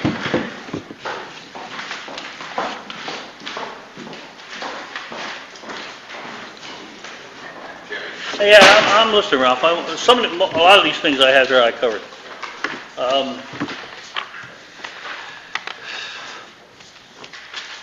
We have a problem at the intersection of West Circle and Porter Avenue. And the problem is with runoff and storm drains. And I'd hate to go in there and repave that street in the road program and still have a problem with flooding. Now, Mr. Waldron is familiar with it. We've gone over it a couple of times. Apparently, when they built some houses over there, they sealed off those storm drains. And we need to connect the storm drain from the intersection of Porter Avenue and West Circle to Madison Street. One was cut off there. Now, if Mr. Dillon can have the engineer or Mr. Waldron go over it, maybe we ought to think about doing something over there before we pave that street.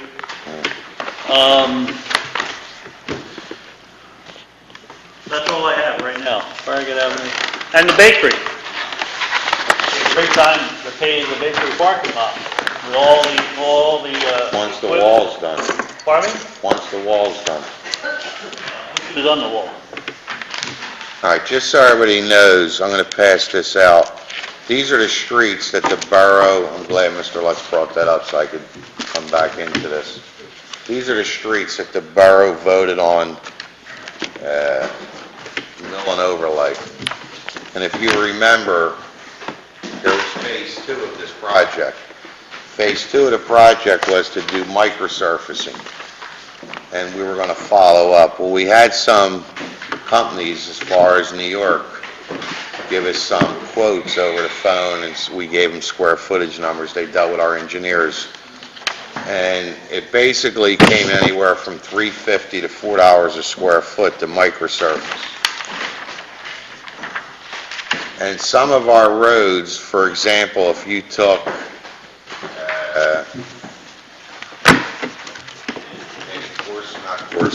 Spruce, they were going to mill the center because that's what was worn, and then repave it, and then microsurface the whole road. By the time you got done with that whole process, would have been over $10 a yard to do that. We're now getting paving done for around $6.10, which is in our contract. So I got on the phone, Mr. Sabatini and Mr. Musi walked the North Ward along, and Mrs. Rodriguez and Mrs. Cornell walked the West Ward. Mr. Harris did a lot of the East Ward, and me and Mr. Polensky did a lot of the South Ward. And since they were in them areas, I had polled council to see if they wanted to continue the mill and overlay, since it was only a couple dollars more. So we're adding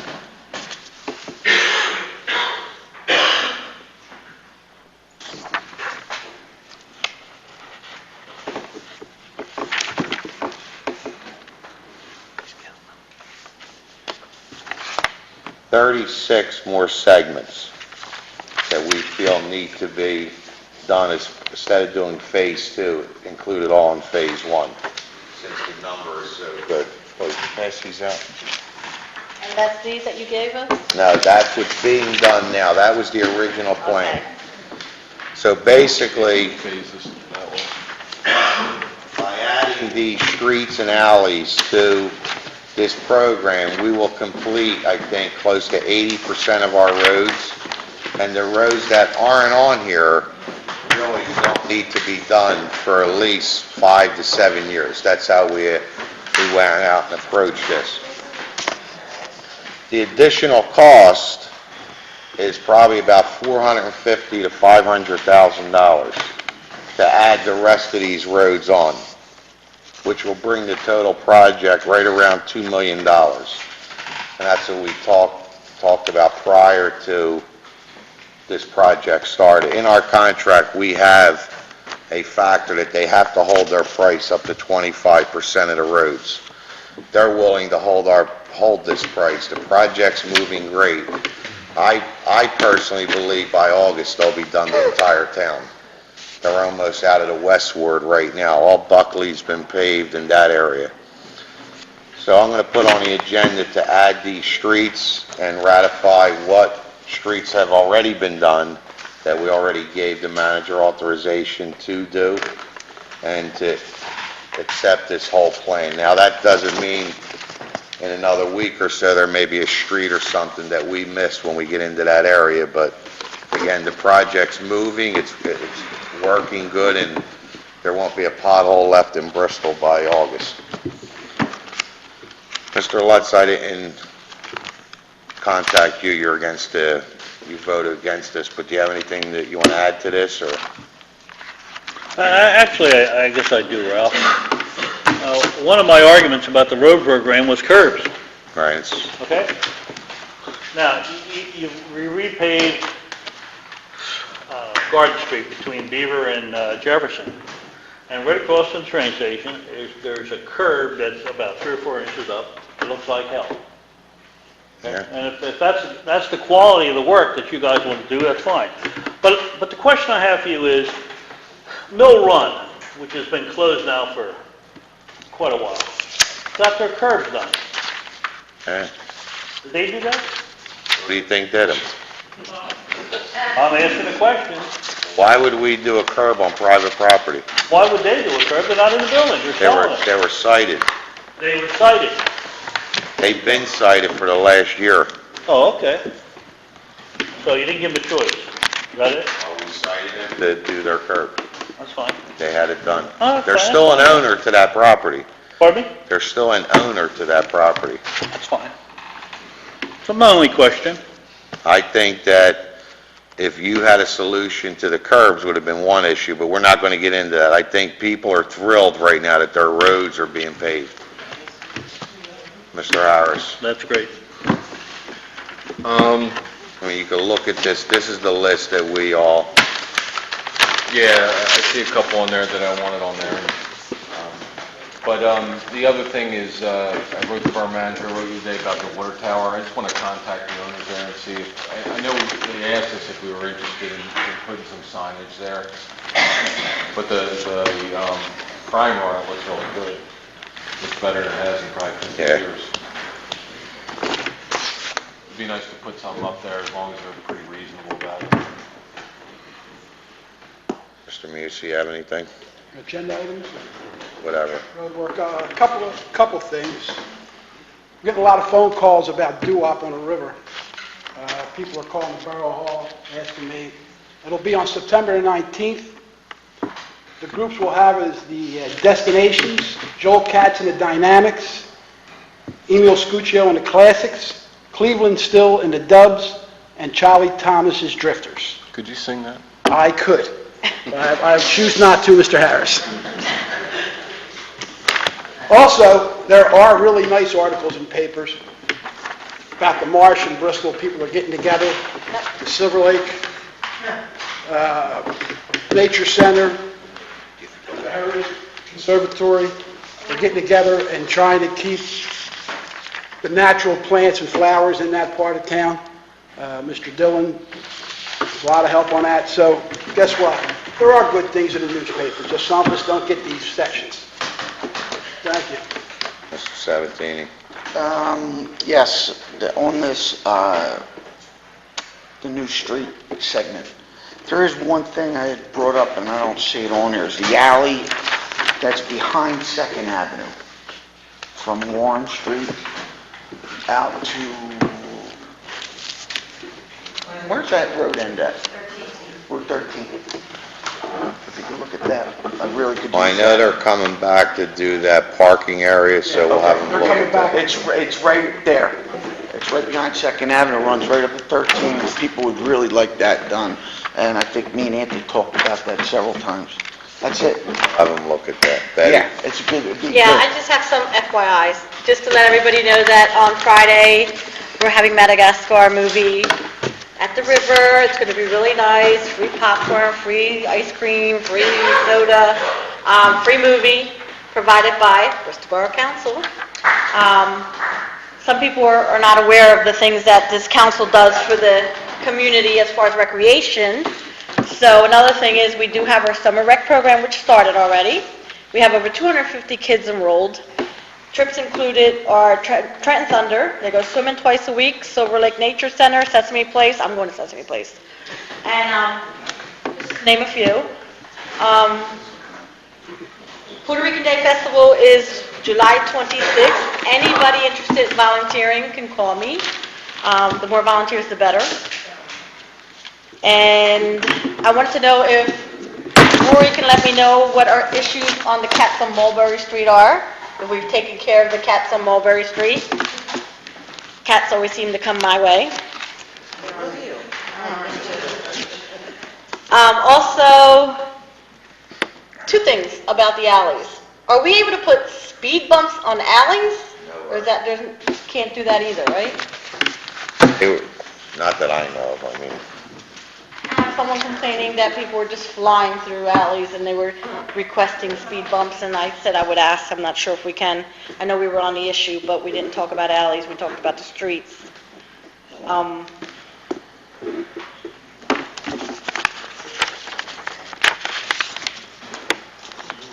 And that's it, I think.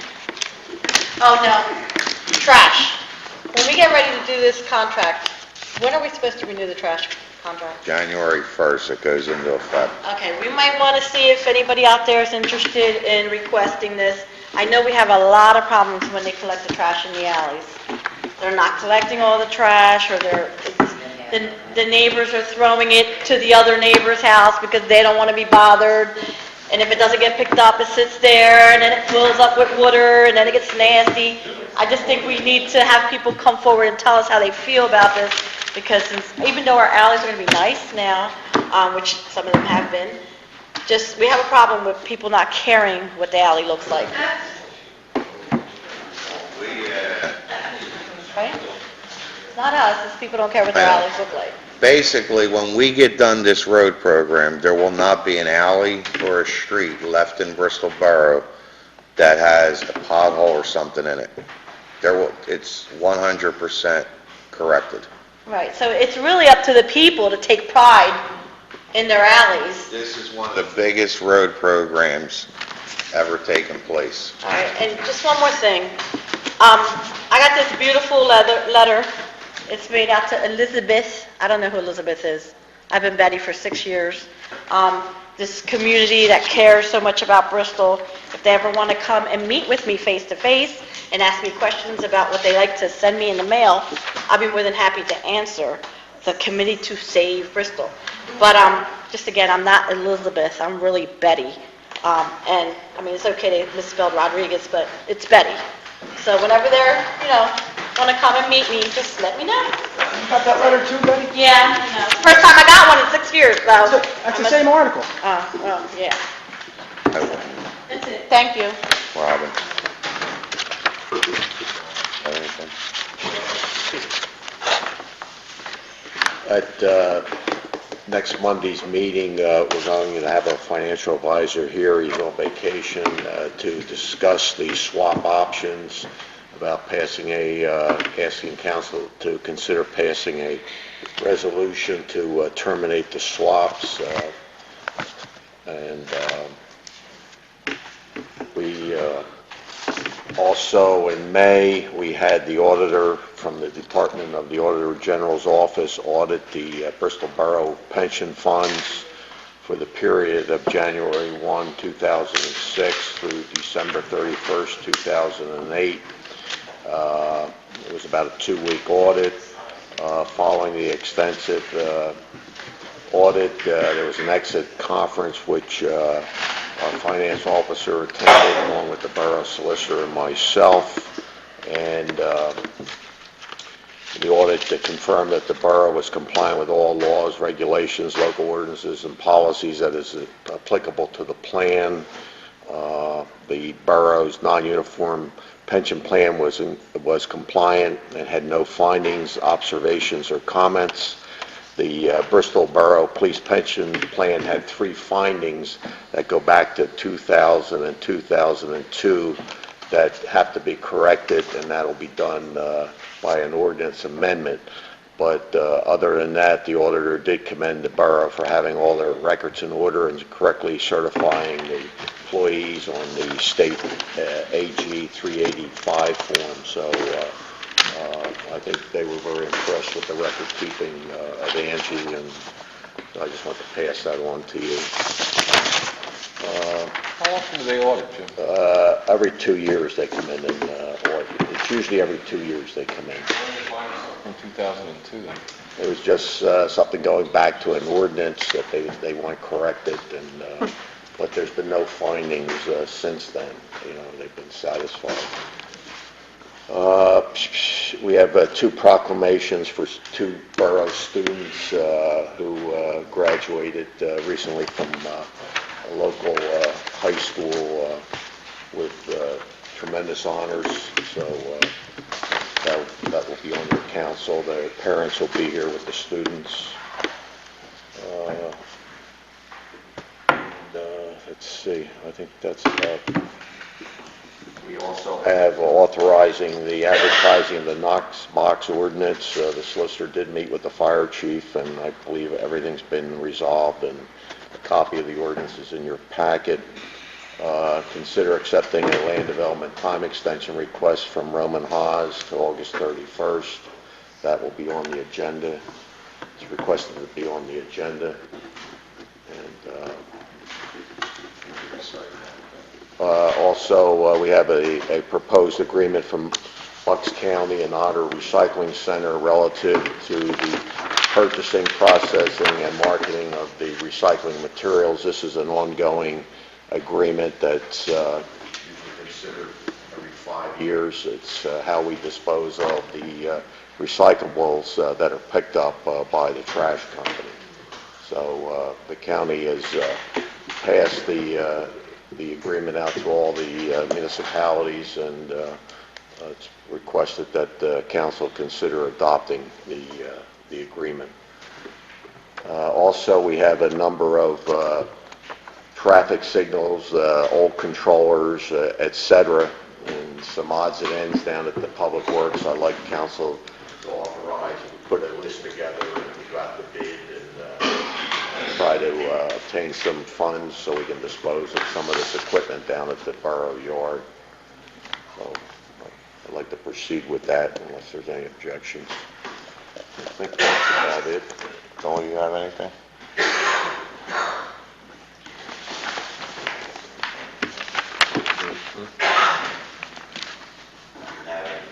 No. Anybody in the public, anybody on this side of the room want to comment on anything or discuss anything? Ms. Woodard. I want to know what you can do about kids being in the middle of the street all night long, playing baseball, football, hitting your cars, and in general, being a fan of. I have had enough. I'm not taking it anymore. I'm not the only one on Spruce Street that argues or is trying to do what's right. I'm not taking their stuff anymore. Are you calling the police? They come, they say go, the kids walk away, they go around the corner, the kids are back again. You can't tell the mothers, they don't listen to you. In fact, if you dare say anything, you're told off. My kid didn't do it. You don't have any proof. Step up some of the patrols in them areas.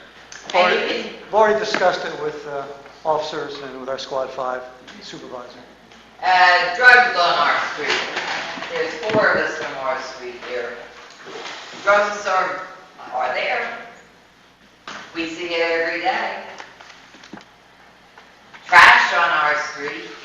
I paid a fellow that Friday to clean my pavement off and my gutter. Guess what? I can pay him tomorrow to do it all over again. I'm on a fixed income. If I can spend money to get my area cleaned up, some of these other people can. How about the grass and the weeds and the cracks in the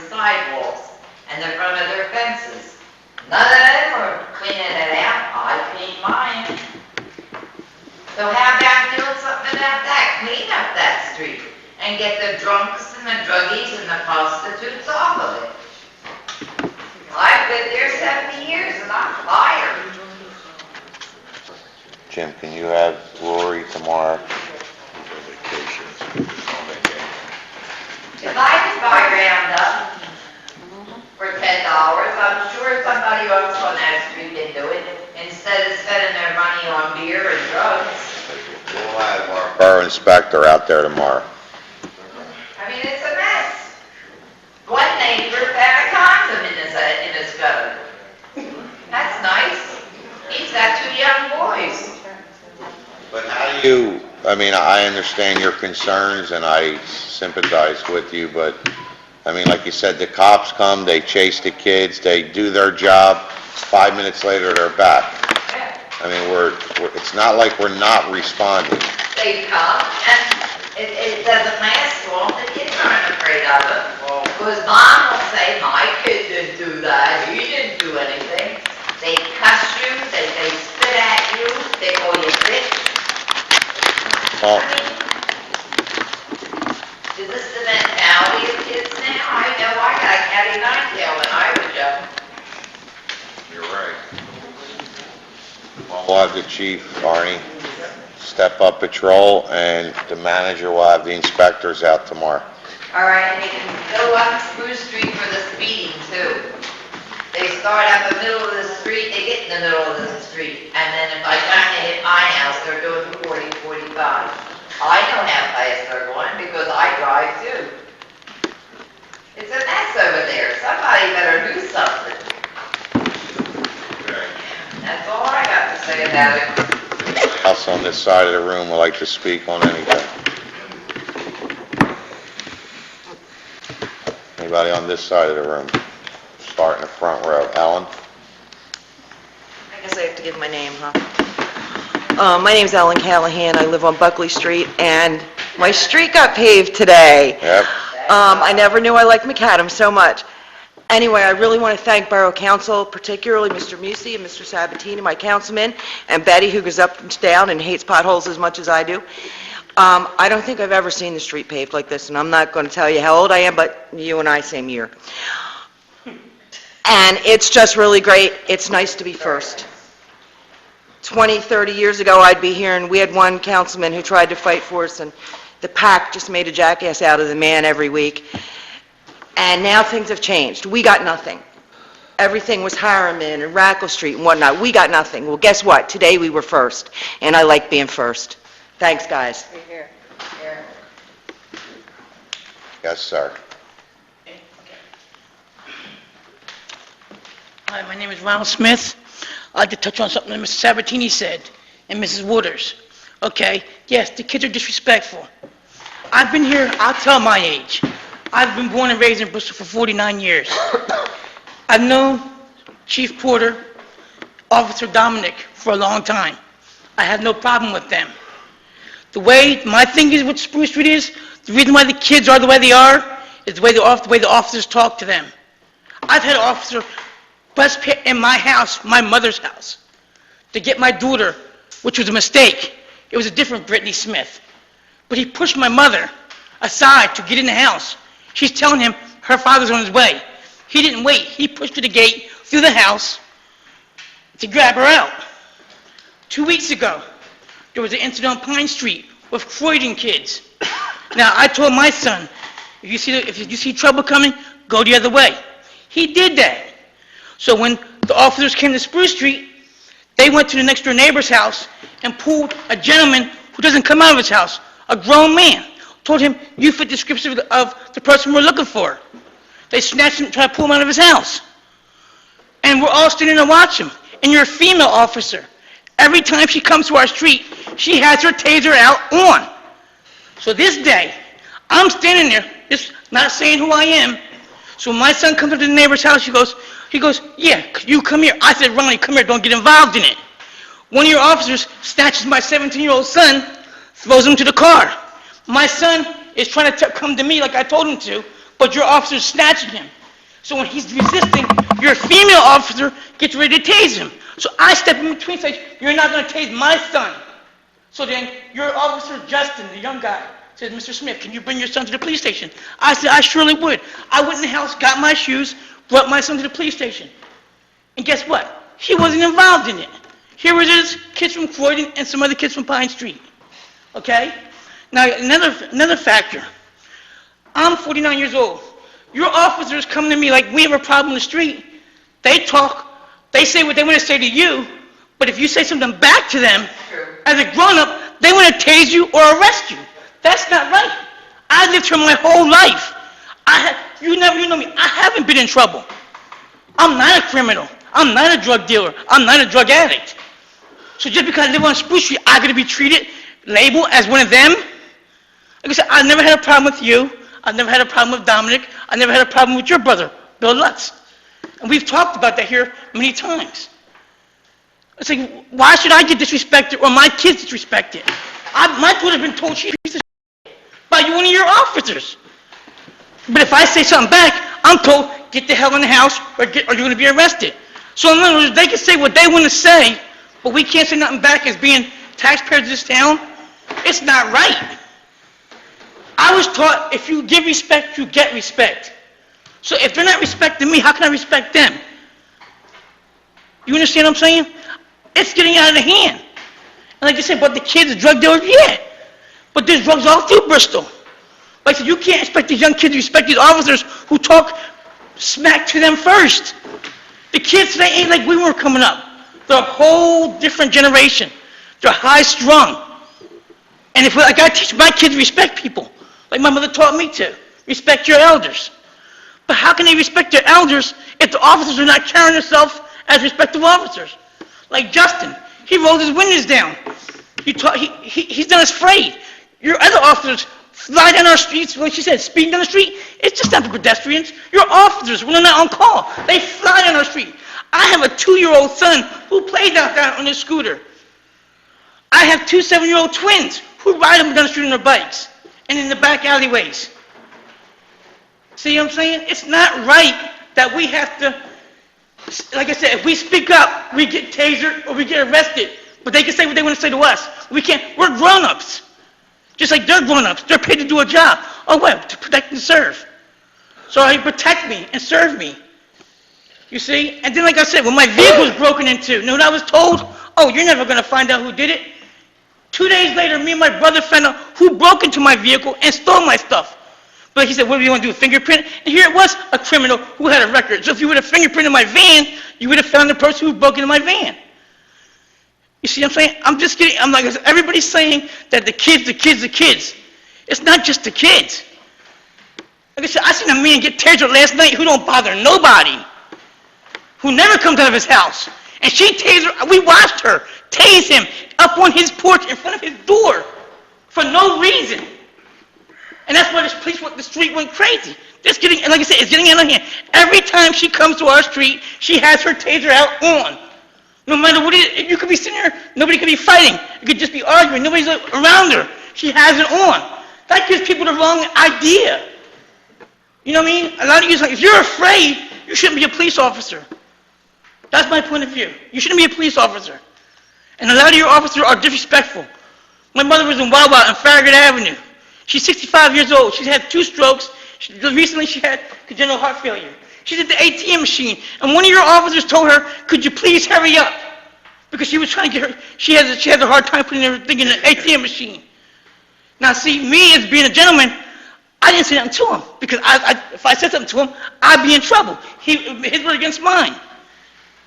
For 4 weeks now, I've been pulled over one time on Pine and Headley. I did run the stop sign by mistake. And I told your Officer Moore, I will eat that ticket. Ever since then, I've been pulled over every week for a different fraction. I'm not taking it. I've been fighting them. I'm not taking it anymore. I've been here too long to go through this. Like I said, the younger officers are not like you. They're not like Dominic. They're not like Officer Lutz. They need to be taught how to respect elderly people. If you're gonna, like I told you, if you're having a bad day, keep it home. Don't bring it to work with you. Well, I listened to all your complaints, and I'm sure the chief also listened to you, but you got to understand, our officers also have a very difficult job to do. I understand that. In today's society. They never know when they show up for a call, whether they're kids or adults, they put their life on the line. You never know if a kid has a gun on them or what they're doing. And I'm not sitting here trying to say who's right or who's wrong. That's Okay. not my job. The police chief will look into that. There's a sergeant on every shift. There's Sergeant Dorenzo's on. He's got a squad. Sergeant Lutz has a squad. Sergeant Moores has a squad, and Sergeant Hankinson has a squad. So anytime you have a problem with an officer, you can ask to see the sergeant on that shift. Okay. And I'm sure he'll come and talk to you and find out what's going on. But you got to also look at their end. I do look at your point of view. They have a very difficult job to do every day. Okay. So, Thank you. you're welcome. Anybody else on this side of the room? My name is Rena Thomas. I'm also from Spruce Street. I have basically the same problem they had. You've never seen me here before, you probably won't see me again. But my problem is, for 3 nights and one during this weekend, I know they have a curfew for the kids in Bristol. Now, my problem is that there was 20 to 30 kids standing on this corner 3 nights in a row. 3 cop cars came, 1 stopped, only because a comment was made by one of the kids in the crowd. He got out to question him. Now, 11:48 it was. So my problem is that why wasn't these kids made to get off the street? 14, 15, 16-year-old kids, drunk, falling in the street. Not one of them, not one, lived on that street. Now, I don't know how we can go about stopping this problem because they may not can hang out on the corners in their neighborhood, so why come to my street? I got to get up and go to work in the morning. And take for instance, I couldn't even, if I had to work today, I couldn't go to work. I couldn't sleep. I didn't get to bed at 6 o'clock this morning because of the incident happened last night.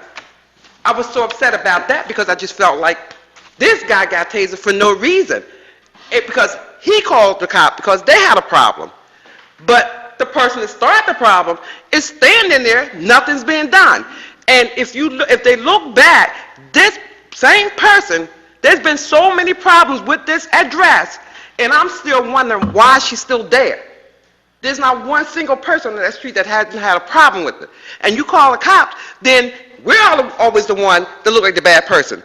I can't come and sit on my front porch. I pay the mortgage there. I pay the taxes there. So that's my right. I don't need to come out here and you sit and you want to like mouth at me. I'm at the point, I'm 50-something. I ain't going to tell you how old, but I am 50-something. But I just want to relax. My weekends are made to relax, not to sit there for all of this. And then you got a crowd of kids hanging on your porch and you want to stand back and constantly go at it. I don't think it's fair for us. You deserve to sit on your porch Exactly. like anybody else. Last year, I had to sit on my back because I didn't want to go through this. And I don't think I should have to. You don't need. I don't think I should have to. You don't need to give your name when you call police either. You can if you want to. I'm not afraid to give my name. I'm just saying. Okay. But if you would call the police, at least we have a record of calls that are on file, because the chief can call county dispatch and say, how many calls do we have at this address? How many incidents do we have at this? So it helps us every time you call. Okay, because I don't call. I try to be just a modest citizen. Just like I don't want to get in no confrontation with nobody, and it's like. If the chief logs this, which I know he'll do, but he'll probably do this before he goes home tonight, he will put a note in the logbook about all these complaints tonight, and every time that call comes in, our cops already know what's going on, and you'll see a faster response. So what can be done about these kids? I have no idea where they're from. They're under 18 years old, and they're past 11 o'clock. They could be cited for curfew. They pick up, you call the parents, and they come and get it, and they get cited. Why they weren't last 3 days, it was a hectic weekend. Sometimes the officers have to prioritize the calls they get. Well, it was said because it was the 4th of July. That's what he said. Yeah, that's what he said. But it still doesn't matter. I mean, we still sleep. You go to work. You know? And yesterday for the 5th of July, they were congregating all over again.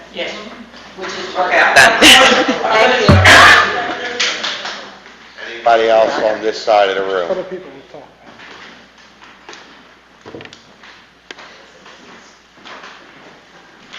It's Teresa Quarles. I've spoken to the chief through the years about different issues on the block. I've spoken to council. I've spoken to Mr. Sabatini. I concur with everything that has been said. Unfortunately, it was my husband that was tasered last night. I was the one that called the police to come out.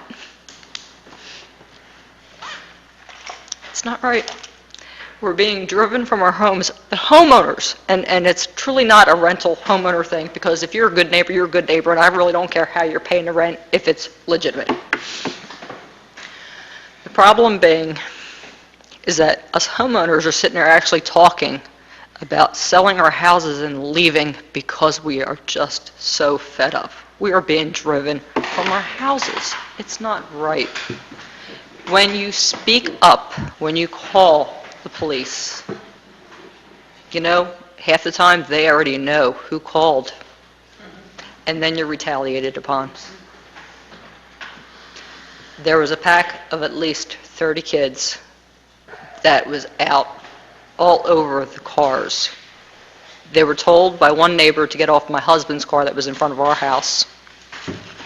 I was called at 11:45 to move my other car from across the street because they were all over that car.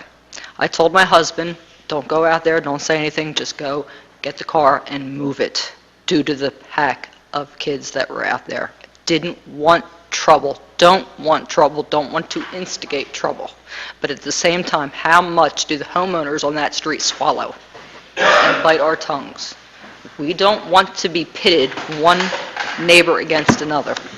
If there's an obvious problem, I want to know why nothing's being done. Well, don't you think that we had a handle on this problem over the last year or so? I mean, It's been getting progressively worse. I but I'm understand that saying, you're we trying. had it with Squad 5 and the police coming out, and really, we had a handle on this. Now, I'm not saying it didn't come back, but we will respond, and I can guarantee the chief will talk to his men, and you're going to see a big difference in that area.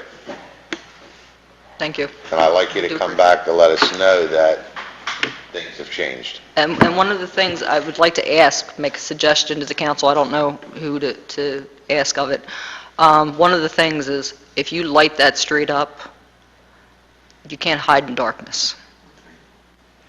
When the street lights were lit brightly, I mean, I know we're into the energy conservation and everything, but it discouraged a lot of hiding in the shadow behavior. Can we look into that, Jim? We'll look into that also tomorrow.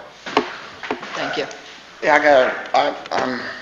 I talked to Mrs. Quarles earlier today, and this is, last night was the volcano that went off. And what happens in general is a person that called for help, who's a pillar of the street, he's the one that gets tasered on his front porch. I don't understand it. I don't think any of us can comment on that without... It's frustrating because I hear these people, and Anthony hears them, and we want something done, and we want it done tomorrow or yesterday. And I feel so bad that her husband was the one who got hit, and he was the one who called for help. And he's the best one on the street. And He's a pillar of the street. And some of the members on the street would actually encourage the disobedience, for lack of a better word, of stragglers on the street that shouldn't be there doing illegal activities, and then go further to point out with catcalling of, oh, that's the 5-0 over there. She's the one that calls the cops. I mean, that's asking to invite violence. Now, a couple years back, and the chief knows, they were threatening to firebomb my home. Yeah. I got And I'm in a 5-row home. It shouldn't be this way. It just shouldn't. And we're at a loss. We don't know what to do. We're asking. Well, we're telling you right now, as a council and as the police chief, you're going to see a big difference in that area.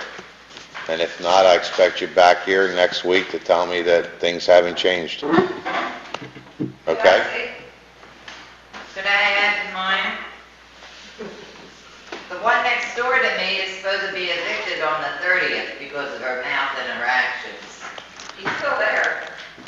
Well, I mean, that doesn't He have, walked by my house today and said, "I'll be glad to leave this house, leave this street, get away from these white people." Last week, she says, "When I leave, I've set the clock on fire." He's still there. I get the message. Thank you. I'm glad you do, Ralph. I don't mean to be rotten anymore. And I just want to, we know it has to get done. And if you're not getting satisfaction, come back and either way and let us know. Me and Pat talk 3 times a week. Okay. Anybody else on this side of the room? Mike? Nothing exciting at all that. Nothing, empty. Shame I feel for him. The cars, I don't know whether there's anything the chief can do or if we can get in touch with PennDOT. The speed limit on Route 13 in front of the car wash is supposed to be 40 miles an hour. They got to be doing 60. It's very hard for my customers to pull out of there with the cars going as fast as they are.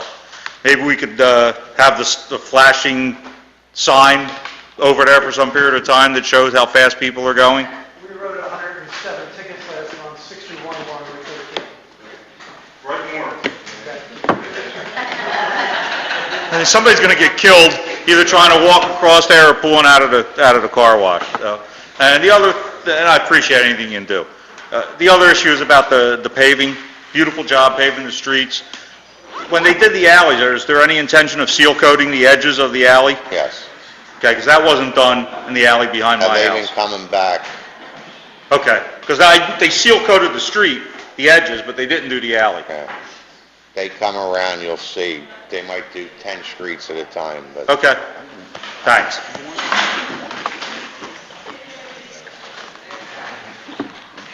Anybody else have anything before we adjourn? Council, you do? I get a motion to adjourn?